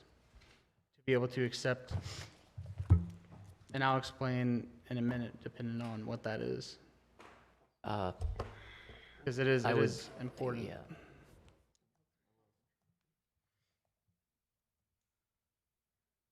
I was thinking we would see the draft agreement first, but if you want to get consensus to, My ask would be consensus, and if or do you want them legal, to authorize you to execute an basically, agreement? council to authorize to execute as long as that's legal sufficiency for execution. I think motion and vote for that would be. Motion and vote. Do So you I'm want gonna to put that explain- on for Monday? Yeah, put it on for Monday. I'm going to explain what's going on with Harney Road. So Harney Road is currently a road that we have residential properties on. There's a couple houses along the strip. It is the entrance from Gettysburg into Taneytown. Obviously sees a lot of traffic. The request from the residents out there has, been more police presence, some speed calming devices, what we can do out there. However, what it comes down to is that is a county road currently. The city is anticipated to take possession of the road when and if the Sewell's Farm develops, because we need to take possession of that anyways. However, my recommendation to council is that we execute taking possession of the road early so that we can use some of the red speed camera money to go ahead and start initiating traffic calming devices in that general vicinity. Part of the reason for that is, again, we have done speed surveys in that general area. We have done both ways, so going out and coming in. Coming in was about 2,200 citations over a 7-day period, and then going out was about 1,300 citations in a 7-day period. Again, those are levels pretty close to what we were seeing on Trevanian. Obviously, there's no implementation of speed cameras or anything like that. However, one thing, again, I'm gonna be talking with TPD, DPW, again, what we can look at doing out there. You can't really put a speed table out there. We've discussed that, we don't want anybody hitting that going 60 miles per hour and flying into a house or something. But I think there's other things we could do, maybe rumble strips on entrance, flashing speed, stuff like that. But to be able to do that, we need possession of the road. And again, it's a maintenance agreement with the county as far as the road goes. And talking with the county, Jim, I know they told you the general health of the road was they say, do you remember what they said? I don't remember I mean, it was generally in good condition. And not slated for repairs in the right, foreseeable in future. the foreseeable future, yeah. So again, How far out? I mean, is this to Piney Creek? Is this to Walnut Grove? Like, where are we going out to? I think we're basically looking to go to our current, municipal bounds as far as residential property goes. I thought our city limits is pretty limited right at the, Yep. Again, we want to be able to execute basically right past the houses that are residential houses for Taneytown. Again, those are our residents, and they are seeing a speed and traffic issue out there. Currently, the How city long this boundary stretch of road is? with the annexed Sewell property, which is on both sides of Harney Road, if you can picture on the right-hand side of the road, there's basically a strip of houses that's pretty continuous on the right-hand side, including the relatively new ones from Annexed, Taneytown yeah. Crossing. So once you get past those, that strip of homes, and then there's a few more past Taneytown Crossing, there's a gap field, which is the Sewell property, and then there's another home, considerably farther, out the field. Where the field ends, that's pretty much the end of the city limits. So that's as far as we, I think, would entertain the maintenance agreement going. I would imagine that the county would likely propose it to be to the city limit. One thing I will say is I compare it kind of to the Training Road, right? Is obviously we can't do stuff, we can't unilaterally, even with we're not going to do a maintenance agreement on 14194. But Harney is one of those roads where it is an auxiliary road coming into Taneytown that sees increased traffic that also has residential properties on it. So again, it's when talking with Jim, we can go through a county process. It takes much longer. They have to do specific engineering and a bunch of other stuff to be able to implement devices out there. And then talking with their staff, the recommendation was the maintenance agreement, especially, you guys know my timeline to try to get stuff done. I like to see it faster than, slower. Obviously, we're still waiting on and I do appreciate SHA working at it, but, the turn signal on the square, that's, a year and a half, 2-year project now. I don't know how long the county's process is, but when talking with them, it seems like it's a pretty extensive thing. They come out, they do engineering, design, all that stuff, basically the same state the state is. However, we have residents out there asking for speed relief now. We do have officers that sit out there, but again, same thing as Trevanian is we are having requests throughout the city of Taneytown. We have a lot of municipal roads that we got to cover, and just about all of them are reporting speeders, people passing through stop signs and stuff like that. So I need to be able to work to, I guess, limit the areas, I guess, where you can speed, if that makes sense, so our officers can sit in better positions. So is on the screen, is that the stretch of road Yep. that we'd be from bottom to top? Yep, just imagine you going to Gettysburg. Is that like a it's, quarter mile? Half mile? yeah, if that? probably half mile. Again, I will tell you, these residents have been requesting speed calming devices for probably 2 decades. Some of them were telling me they've been requesting them since the early 2000s. I mean, doesn't this also though come back to like the planning commission and how we design these homes to be on a major artery? Because it is an artery to Gettysburg. Well, I think it's kind of one of those things, right? It's actually, going back to Trevanian, everybody says that, Trevanian is just another road going through Taneytown. Eventually, there is residential development slated in there in the comprehensive plan. Because Harney Road would be more of an artery than Trevanian. You mentioned, hey, like we got speed camera revenue, but shouldn't we finish the focus on Trevania, getting that sidewalk out to Antrim, getting it where we have, a dedicated pathway for children before we just jump to the next thing? Yeah, so we're going to continue working on the sidewalk part, but the sidewalk part isn't something that's going to happen overnight. You need easements to those properties, which we don't have. you have a couple different things you have to do there. There's going to be a retaining wall on Trevanian and everything like that. What we have right now is a request from residents for speed calming devices throughout our neighborhoods. I mean, Trevanian Road already has one. We are going to continue focusing to get the sidewalk built, and I mean, I've said that a couple times now, but we have to make sure we're also getting speed and traffic calming throughout the neighborhoods that are also requesting it. Because I'm going to tell you, we have a long list of roads that are seeing issues right now. So again, you know, the sidewalk on Trevanian will remain a priority on Trevanian.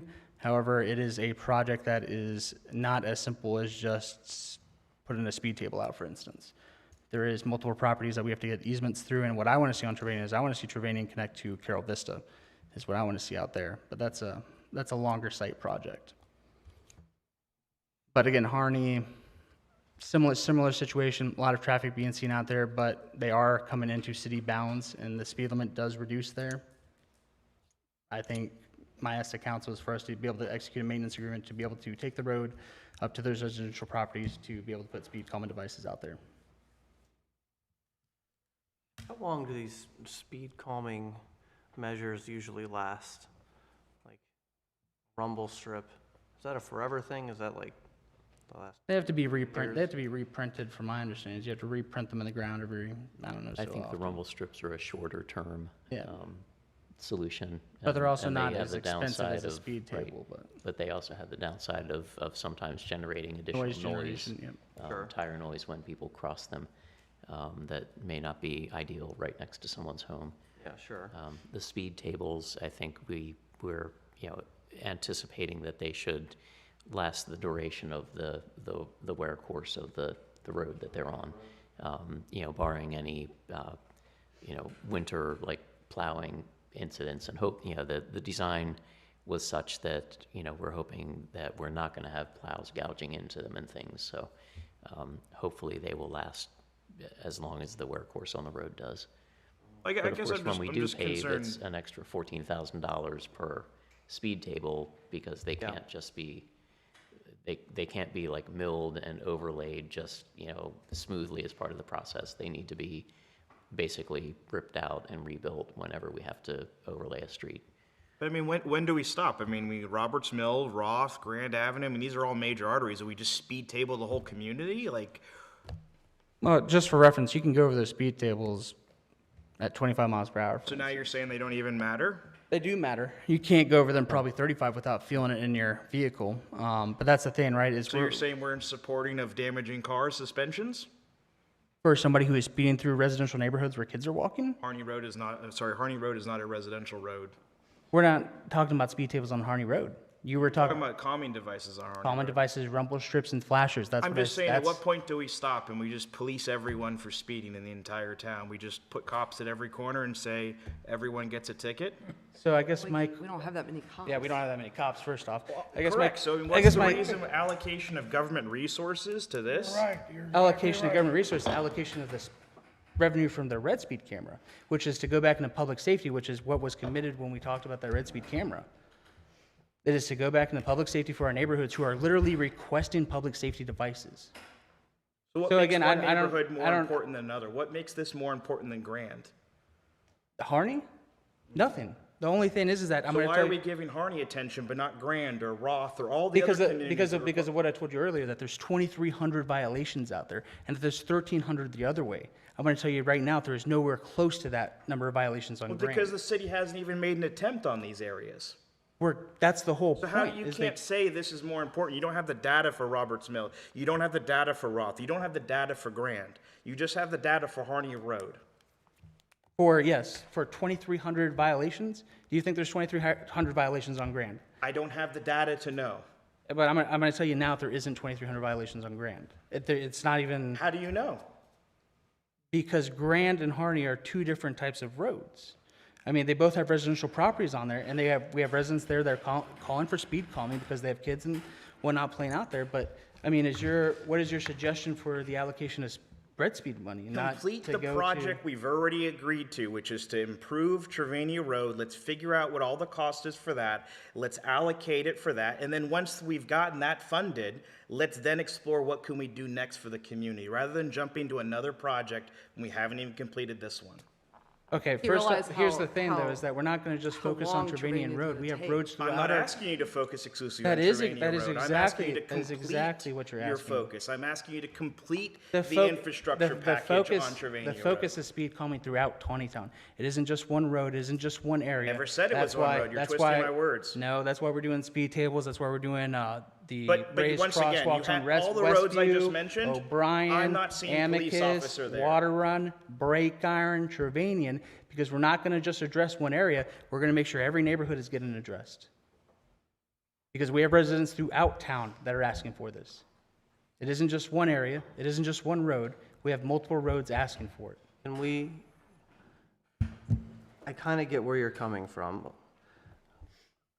Can we start thinking about or maybe documenting a prioritization list, though? And that's what we're working through with TBD, it's the same thing we did on the last one. Because I think that's ultimately what he's getting at, right? Like, I know even for me, it's confusing. Well, I mean, everything's confusing for me, but like, you know, knowing like where these dollars are gonna be prioritized in the next 1, 2, 3 years, like, you know, we can have a general ballpark figure. We're probably gonna be raising X amount of revenues from the speed cameras, so like those revenues can be allocated over here. We So, did, like, we allocated 300,000 Yeah. to the public safety devices that we're doing in FY '27. That's in the current budget. That's talking rapid flashing beacons in the school zone. That's talking the additional speed tables that we're gonna do throughout the neighborhoods. And again, it's gonna be the same setup that we did last time. We're gonna install the temporary ones to get feedback from the neighbors in that area before we implement any permanent ones. So do we have like a current prioritization list of like where those dollars are gonna be allocated towards? Is that? He's worked with That's TPD on that's this where we're gonna on be the working with list. TPD on for FY. I mean, I'm not gonna work on something that hasn't even been technically allocated in the budget yet. No, I get it. I think. But do we have a- I- do we- I do we- think that- do we- I think I'm just trying to speak to what he's clearly frustrated about is, you know.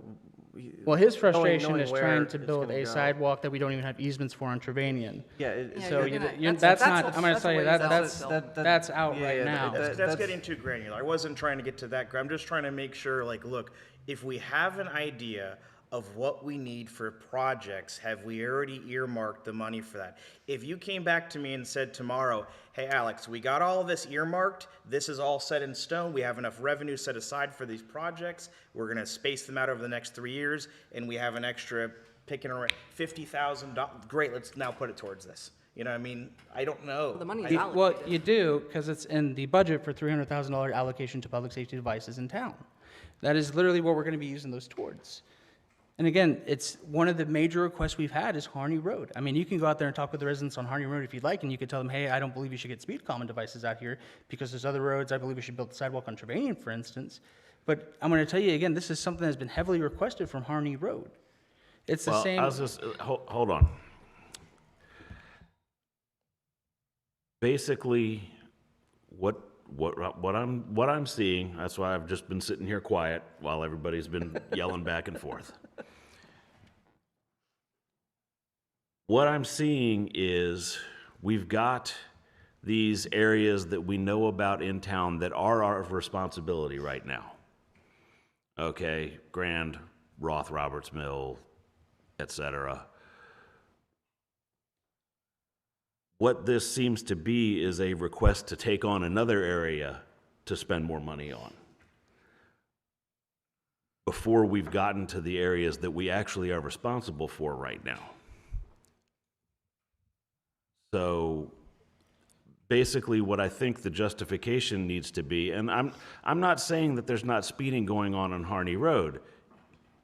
I'm saying that it is currently not our responsibility because it's not our road. They are our residents, though. They are our residents, and I feel for them. And maybe we should have started this county process 2 decades ago if they've been talking about it for 2 decades. But we've got roads that are our responsibility that need to be handled.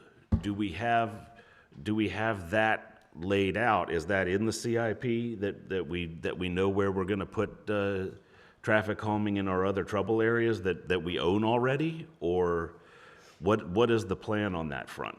So again, currently there's 300,000 in the CIP for this fiscal year to go into public safety. I and understand traffic the calming. number. Yep. You've To said go the in- number to a go number of into- times. To go into I'm- traffic calming devices. What we're doing right now is, again, we're taking the feedback that we have from the different neighborhoods. We're evaluating what problems we're seeing out there. For instance, let me back up to like Amicus, right? So Amicus, when we did the speed surveys out there, we were getting about 70, we were getting, I think it was 70 citations from the one that I saw over a 7-week period. So again, just for reference, Amicus, we did 2 speed tables there, 70 citations in a 7-day period of going, 12 over the posted speed limit, whatever. I think it flags at 10 on those.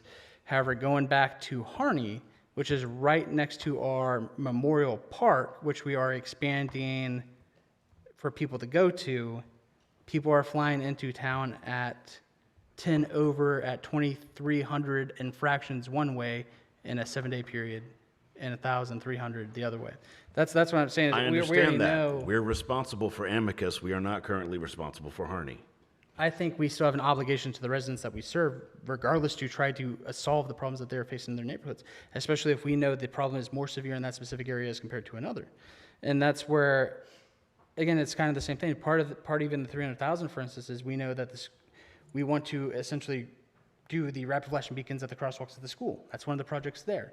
We have projects that we're looking at for Grand. We have projects that we're looking for Courier. We have projects that we're looking for Roberts Mill. We have projects that we're looking for Keenan. We have projects that we're looking for Crimson. We have projects that we're looking for Middle Street, for George Street, I could go on and on, but every one of these streets are somewhere we've received multiple complaints from. But there's currently nothing defined. And that's what we're doing. We're doing speed surveys through those. And Harney was the most recent one that came back with the 2300. Can we actually get the devices defined and the areas defined That's from the areas that we own? Can we get that to understand what the magnitude is at this point before we take on another road? We can keep going through that. I'm going to tell you it's going to take probably a week on each one. It takes a week to say that you've already listed off what's going to happen. Well, I'm just telling you, I already know the roads that we basically have to address at some point. The next question comes to what is the priority list for those? I'm going to tell you right now that Harney is by far probably the most amount of infractions that we have versus any of our roads currently. I would assume And you there's would work and there's with a reason TPD it is coming in from Gettysburg. However, I will tell you it is an astronomical amount more than probably any other road that we have in the city. Maybe less Trevanian previously prior to the speed camera. It's also technically an astronomical difference between responsibility right now. And so that's where I'm coming down is right now there's a lot of nebulous going on. And I'd like to get some more detail as to what's actually going to go on and what we're looking at. Okay, we've talked about $300,000 and such and such. That pot of money is not going to go forever. We need to know what's actually going on the streets that are our responsibility before we take on more streets with more responsibility. This is what I will say. If council has no appetite to take Harney Road, that is fine. Just be aware that we do. You're giving it an either or. I'm not giving it either way. All I'm saying Harney is. Road is still important. It's just, we'd like the data to be able to make an informed decision of where should we spend the money and what order of importance it is. It seems like, please correct me how I'm understanding you, you're using volume of cars as your prioritization versus. No. Volume of citations. Volume of infractions that are speeding over the posted speed limit. Or infractions, rather.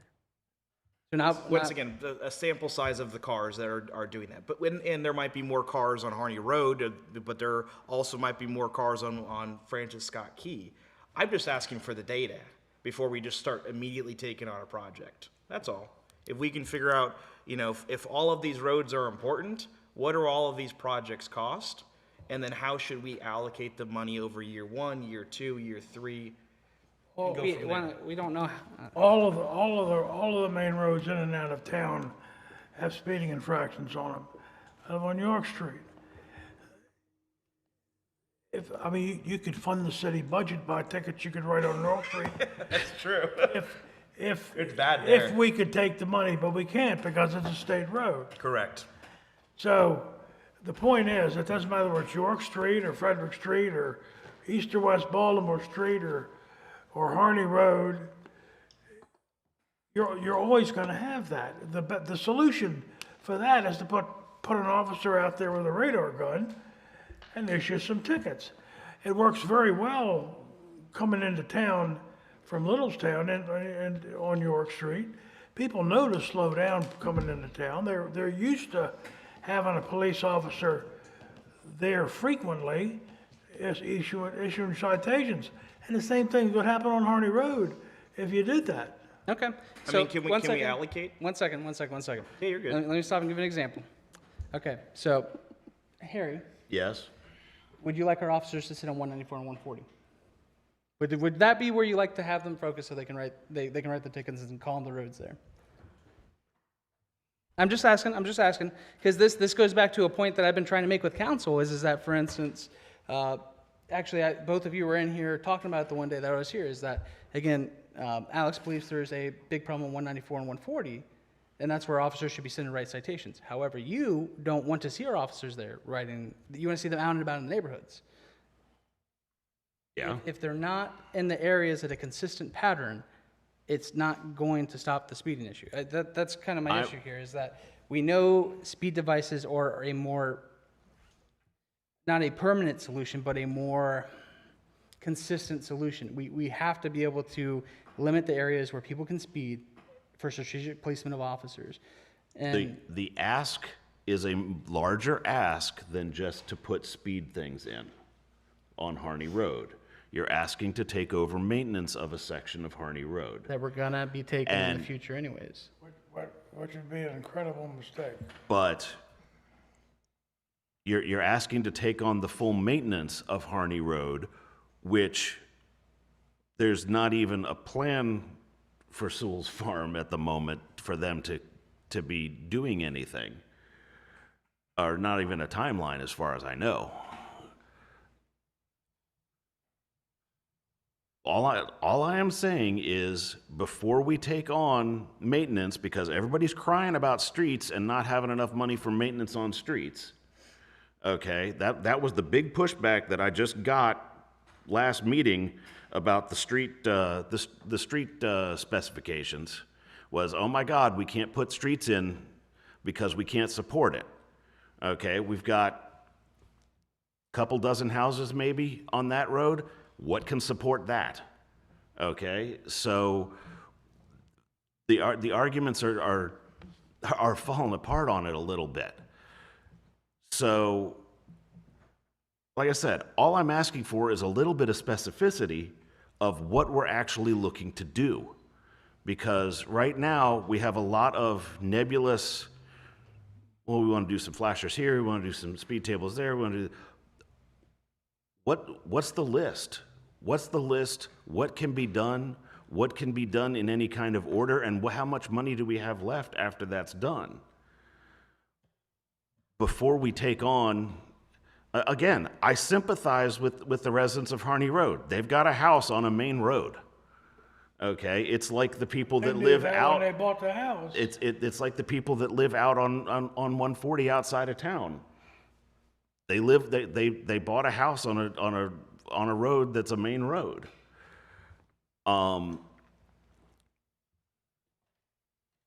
So I understand. Like I said, I sympathize, but this should have been a process that got started a while ago, apparently, to do it the way that needed to get done. Now, what we're being asked to do is something that's contradictory to what I was getting crap for on another meeting about the street specifications. Okay, we're going to take over maintenance on a road that absolutely the tax base does not support it. Okay, which is the wording that I was given about having street specifications that actually handle correct two-way traffic with parking. So, like I said, it's not that I missed this we want discussion to... on the docket somewhere. I don't know. It's not that we want to go ahead and do this, it's not that we don't want to do this, it's that I want to know what the rest of it is. I want to know what the rest of what we're planning is. What is the actual financial ramifications right now of taking this over now versus taking it over when you've got another few hundred houses out there, assuming that everything else supports that. So before we just go ahead and assume Harney Road, I'm not saying that we don't want to do that. But I want to know where we're actually spending the money right now, or where we're planning to spend the money. Because right now, we've got a pot of money. And we've got a pot of money, and we've got several verbal ideas. Concepts of a plan. But we don't actually have a plan to know what we're doing. If we take over maintenance of Harney Road, I know it's not going to be this, but if we take over maintenance of Harney Road and there's a water main break, and now suddenly we've completely we're taking over maintenance of the road, and now we're spending how many thousands of dollars to redo bits of Harney Road? What does that do to that pot of money that I said in general is not supremely large by the time you're all said and done? Okay, if you're talking for round numbers, $15,000 for a speed table. Okay, you don't get many speed tables before you kill your 300,000. You don't get many flashing signs with proper rumble strips before you kill your 300,000. So I just want to know what we're doing. Okay, this is my own thing. At some point, we have to take Harney Road. The residents out there have continuously asked for speed calming measures out there. We know we have to take the road at some point. We know that there's 3,300 plus infractions in a 7-day period. Jesse, can you guys, any of the speed surveys you've done for any of the neighborhoods, I have a general idea because I've seen a couple different ones. Please gather whatever ones you guys have done over the last 5 years. I'm only saying that it's a larger issue than just putting speed things on Harney. Yes, we will eventually have to take Harney Road. Okay. Right now, I need to see the financial that it makes sense to take Harney Road. Jim, can you also check into the county to make sure, again, check back in on the health of the street? I know we talked about that they projected that it was good, and again, no projected projects for the next 4 fiscal years or whatever. But let's go further with it. I was gonna say, we need thorough information before we take over a street. And we need to balance that with the needs of everybody else in town. I know there's a lot of infractions. It's a main road. Okay?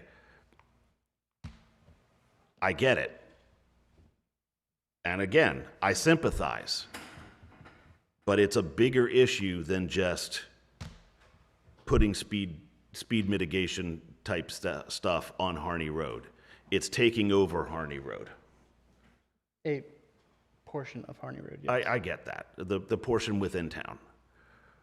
But, I mean, I think your point is basically we need to make sure that we also are taking care of our house before we take on, what right now is somebody else's.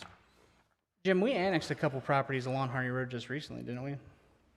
I know they're vacant properties, but we did annex them to bring them over to water and sewer, right?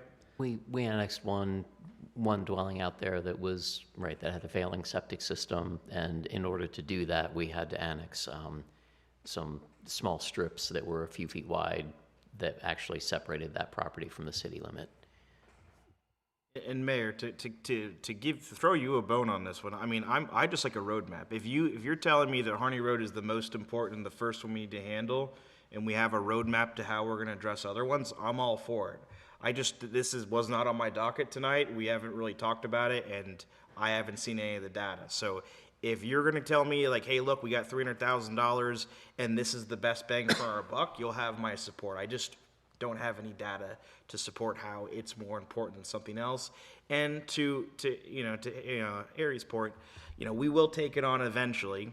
It's a matter of when should we take it on. Nobody's disputing that we're going to take it on. It's just when does it financially make sense for us? And once again, I don't know that answer either tonight either. So if we can start figuring that out, I'm all for it. Want to make an informed decision. Correct. Ultimately. Like if we don't have to do it right now, like Just build a help roadmap us to when make it an makes informed sense. decision. Yeah. You're speaking my language on the tax-based stuff, Gary. I'm pretty sure you're probably talking about me. I don't know what you're talking about. Nick, I may have also talked to him about that did too. you? Yeah. I did a walk around on Meads So, Crossing once. I'm All the different road sizes. Like I said, I just want to know what we're getting into and what the larger picture is, because it's a much larger picture than just putting down a couple of rumble strips and a flashy sign. And I don't disagree, and I think that's actually what bothered me most about your point, Councilmember Kelly, is again, bringing up Trevanian without knowing again that we need the proper easements and everything to complete the project out there. And saying that should be a project that is prioritized for completion with no possible way to do that currently. I don't think And I don't think it's malicious though. I know it wasn't. How would I have known that? I know it wasn't malicious. I'm just saying that, Yeah, that's an odd one. It is what it is. It's like, I think the main point was like, we want to understand like okay, we have this pile of cash. We're going to be putting it towards public safety. Like, what's our prioritization list? Helping us understand that if we're going to be taking on Harney Road, like we need information about it. Like what we talked about, what's the condition of the road? What types of projects are we thinking about doing? What are the financial implications? Because, as Harry said, and as I've said to anybody who will listen, we should be very aware of like whether or not the tax base can support any liabilities or infrastructure, maintenance, whatever that we're taking on. I mean, these things are important for the long-term financial health of the town. Not saying that any of the Harney Road concerns aren't a problem, but just help us make a more informed decision so we can be more comfortable with it. I don't disagree. It's just a weird conversation considering we quite literally annexed properties on that road. I'm not saying it's not. I'm not saying it's not. But again, I'm just letting you guys know that is a road that we have seen 3,300 infractions of people speeding on that road. Sure. In a 7-day period. Again, going back to Amicus, I know one of the ones I saw before we put stuff out there was 70 in a 7-week period. So I don't think you'll have anybody at this table who disagrees with that or who doesn't think that that's not a problem, right? Correct. And no, this is my no one in this room, I and this is think, my will this be is like, my that's only not a thing problem. I would like council to consider is that again, I know there's maintenance costs related to the road, and I know there's only a couple properties out there, but those are residents we serve. When we're putting an officer out there to sit there, I can promise you it is much more expensive than the maintenance of that road. And that is an officer that could be somewhere else in our city doing one of the other 50 streets that are requesting officers at their stop signs, that they're speeding down the roads and whatnot. Again, the idea here is force multiplying through the speed common devices. That's essentially the goal, is again limiting where those speed infractions can take place or officers can be in more strategic locations. And I'm only saying that it's a bigger deal than just that. My only thing. I mean, back to Harry's point, I know, unfortunately, we're basically circling circular. the Yeah, same, we're we're circling. circling We're all the saying same the same bullshit stuff. over and over again, right? Like, yes, Harney's our residents, but we have lots of other residents too who are also saying that they have needs. So, no one's saying that each group or faction, whatever, is not important. I just think it looks to me like some people are very deeply uncomfortable, and we just want more information and time to actually think about it, is I think the only real ask. That's fine. Staff, try to get as much information as you can by Monday. Add it to the agenda for Monday. Again, if council decides they don't want to do it, that is fine. We'll take it off the docket of, again, roads that we were looking at. Is this something that has to be done for Monday? Like, can it not be I mean, it can given us just, it can the just be, information and we council, look at it in July? council can table it. Again, I don't know, again, based on the conversation I hear here, it's more of, we don't want to take the road because of the cost of the maintenance. I mean, that seems to be more of the concern. I just want to that- see I know, the I know, actual I know. numbers on I it. know, I'm That's just the saying, I immediate don't, concern, but I other think- than, Well, what I'm saying is sounds like some don't people haven't had time to particularly, process it at all, so. well, I'm just saying, I don't think there's any figure I come back with you that 12 houses pay for half a mile of road. I mean, I was gonna say, you're putting words in my mouth that I No, don't I- want to do that I don't want to do it. I just want to know all of the information. that is fine. Make sure we get as much information as we can on Harney Road by Monday. And again, council can table it. They can table it to a different meeting. That is perfectly fine. My only ask is, again, we have a consistent ask throughout town. And yes, the road is not our road, but that is a consistent area that we are consistently having problems with speed enforcement. Well, I think once they have the data back on the number of infractions in other parts of the city, I think you'll see that this is drastically different and that it almost I mean, I would is imagine worth Harney's the gonna be cost, worse like- than most Yeah, roads. I was well, gonna I'm say, just saying, I we think can- it would be we can- worth There's it way more in the long traffic there, I term. would We to- imagine. we can demonstrate that by Monday. And I'm not saying we But shouldn't they do just wanna see targeted the numbers, enforcement. that's it. That's fine. That's what I'm saying. We can demonstrate those numbers. I'm by not Monday. saying we shouldn't do targeted enforcement on Harney Road. Okay? And the targeted enforcement is not 24/7 and it's not every day forever. Okay? Because you have to mix it up so that people don't always anticipate, or they will anticipate that somebody might be there at any particular time. It's the same way that it works coming down 194 because they always sat right there at Hitchman.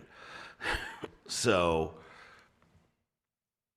it made me slow down coming into town on 194 because I got a ticket a long time ago. That was what they did, probably like a month of focus, and now people have like that psychological that it could be there when they come around, and it has a positive ripple effect. So that's I'm saying that there are ways to address the issue that aren't taking over the road arbitrarily on 3 days' notice or 5 days' notice or whatever we're doing right now. And again, decision can be tabled. That's fine. That's whatever I want on the council agenda, though. And again, let's make sure we get as much data as we can to council before then. And again, it was the same thing. This was for a discussion on it. Same thing, it would have been Monday. Same thing, I would have got you data by Monday. However, again, it sits rough with me because those are residents that I know who have repeatedly requested these measures. And I'm not saying that I know, I know you know. we aren't cleaning up for councils that haven't done stuff with that in years past. Okay, yeah, probably should have started that county process years ago, and this would be handled already. But And this council has accomplished a lot in a very short time, but sometimes we have to just say, whoa, let's just check the data and we'll just make sure we're on the same course. If the data supports everything that you said, then you're gonna have the body of the council support. It's just, this was very last minute and we don't have any data other than what you're saying. That's all. Yeah, again, not looking for a motion on this tonight. We're literally at the beginning of this, we talked about for Monday for the motion.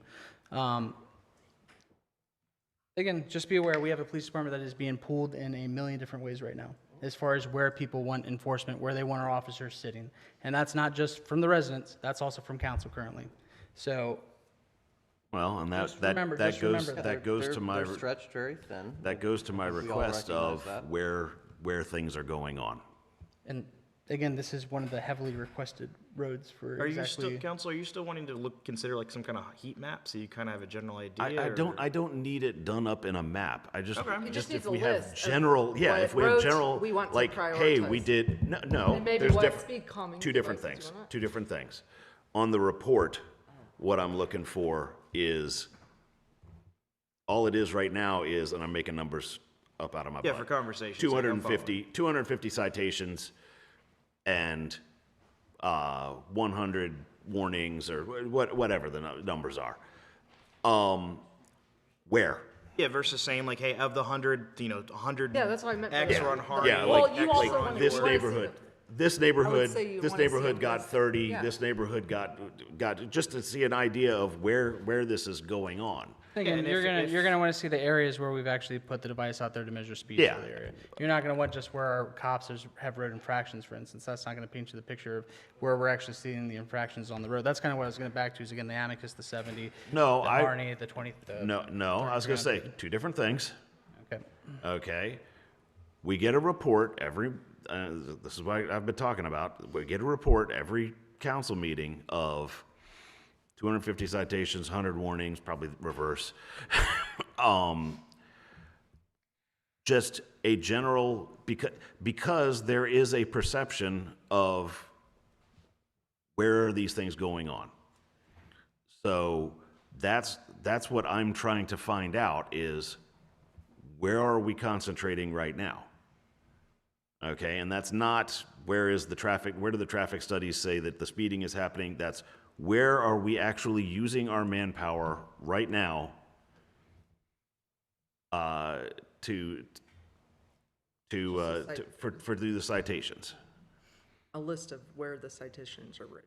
Yeah, and I mean, I don't need addresses, but Yeah, just like, yeah, just like, okay, this is neighborhood, that but I don't neighborhood, know- this is that neighborhood. I don't know if that would really help you. That's kind of my point that I'm getting at, is that It- I think that what data, it- that data, that data studies isn't, would help more. that data isn't a data set that's Except- gonna ex- help you paint the picture of where we're actually seeing the speeding. Two different things.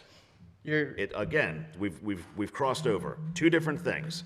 I'm asking for that initial data that I've been asking for a while before this ever came up, because of the perception of, okay, where is this going on? Where is enforcement happening?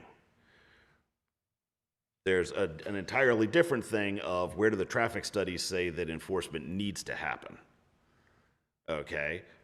Yeah, I don't doubt that there's a lot of speeding that goes on Harney Road. It's a double line, big road. So there's just, like I said, we need to be smarter about this and not just take over a section of Harney Road arbitrarily. Jim, one other thing that if you could give me, can you give me the size of Harney Road?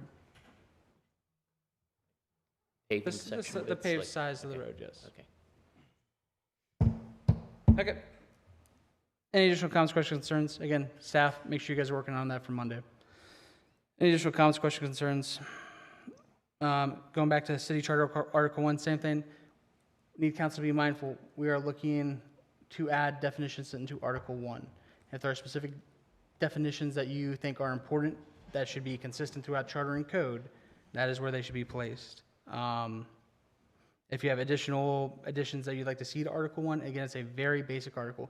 Isn't it like 2 paragraphs? There's 2 Only paragraphs. 2 points to it, There's incorporation there's and two boundaries. paragraphs in it. Essentially, what I'd like to see happen with it is that is the basically rubric of, I don't know, the definitions or whatever. That's where we're setting them for the rest of the charter. So again, I know we have a couple different definition sections for different parts of charter and code, but that should be rather consistent, at least in my belief. If council wants to go a different direction for that, that's fine too. But my ask is there something important that you believe that should be part of almost like a preamble of a charter? Do you have an like, you don't have to give it here, obviously, we can talk about it after, but like, do you have an example of? Yeah, I of, can like- send you like examples of some of the Yeah. other municipal charters and whatnot. Some of them Okay. do preambles of, what the purpose is Yeah. and yada, yada, yada. They put that in Article 1s normally and stuff like that. Some do the definitions. Again, I'll give a couple different, this isn't something that's going on like a Monday docket or anything. This is something to start the discussion Yeah, at this is council the for Article overall 1. charter stuff, yeah, Yeah. that we've been talking about for a year. Okay. Yep. Any additional comments, questions, concerns on that before I go to the next one? Up next, we have extension of Comcast franchise agreement. Any comments, questions, concerns by council on it? I was gonna It's, say, it it seemed like it's pretty happens- straightforward. Yeah, this Yeah, is it what happens. happens to us for renewing for Happens all 2 the years, time. right? Something like that? Yeah, there was debate of whether it could just be executed. My thing is this, the council meeting was coming up, so there was no point not to put it on the council agenda. Makes sense. But again, all it is it is an extension of an agreement that they've signed for the last like 2 decades, so. I And thought it was to apparently, give yeah. somebody else authority to be able to handle this. It's, yeah, It it's, is. it's Yeah. letting Okay, the okay, cable all right, thank you. administrators. That's what, yeah, that's, the extension is the ability for them to handle it. Okay, thank you. Right. But it isn't some major change. And the franchise negotiations are likely to be a years-long process. So I don't think there's been a year that the hasn't been agreement extended, ended and the new agreement was ready to go on time. So I think the previous one actually took 7 years.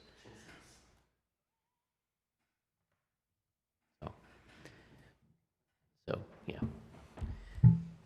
Okay, any additional comments, questions, concerns before I look for adjournment? If anybody is still interested, the debts that would be retired, the drinking water bond as of April was $611,097, and the infrastructure loan refunding was $3,230,000. Okay. Thank you, Jim. Looking for a motion of adjournment? So moved. Looking for a second? Second. Oh, public hearing. That's right. Always do that. I know, the public hearings, I always forget about it because we get into other stuff. Okay, last call for public hearing ordinance 07-2026 fiscal year 2026-2027 operating budget. If you are a member of the public and would like to step forward to give comments before I close it, feel free. Seeing no movement in the audience, Because there is none. The member of the public left. I am closing said public hearing on that ordinance. Ordinance 10-2026, accessory dwelling units. Anybody in the audience who'd like to step forward? Not seeing any movement. I am closing that public hearing. And those times for the closure of that public hearing was 9:45. Now I am looking for a motion of adjournment. So moved. Looking for a second. And seconded. All those in favor signify by saying aye. Aye. We are adjourned.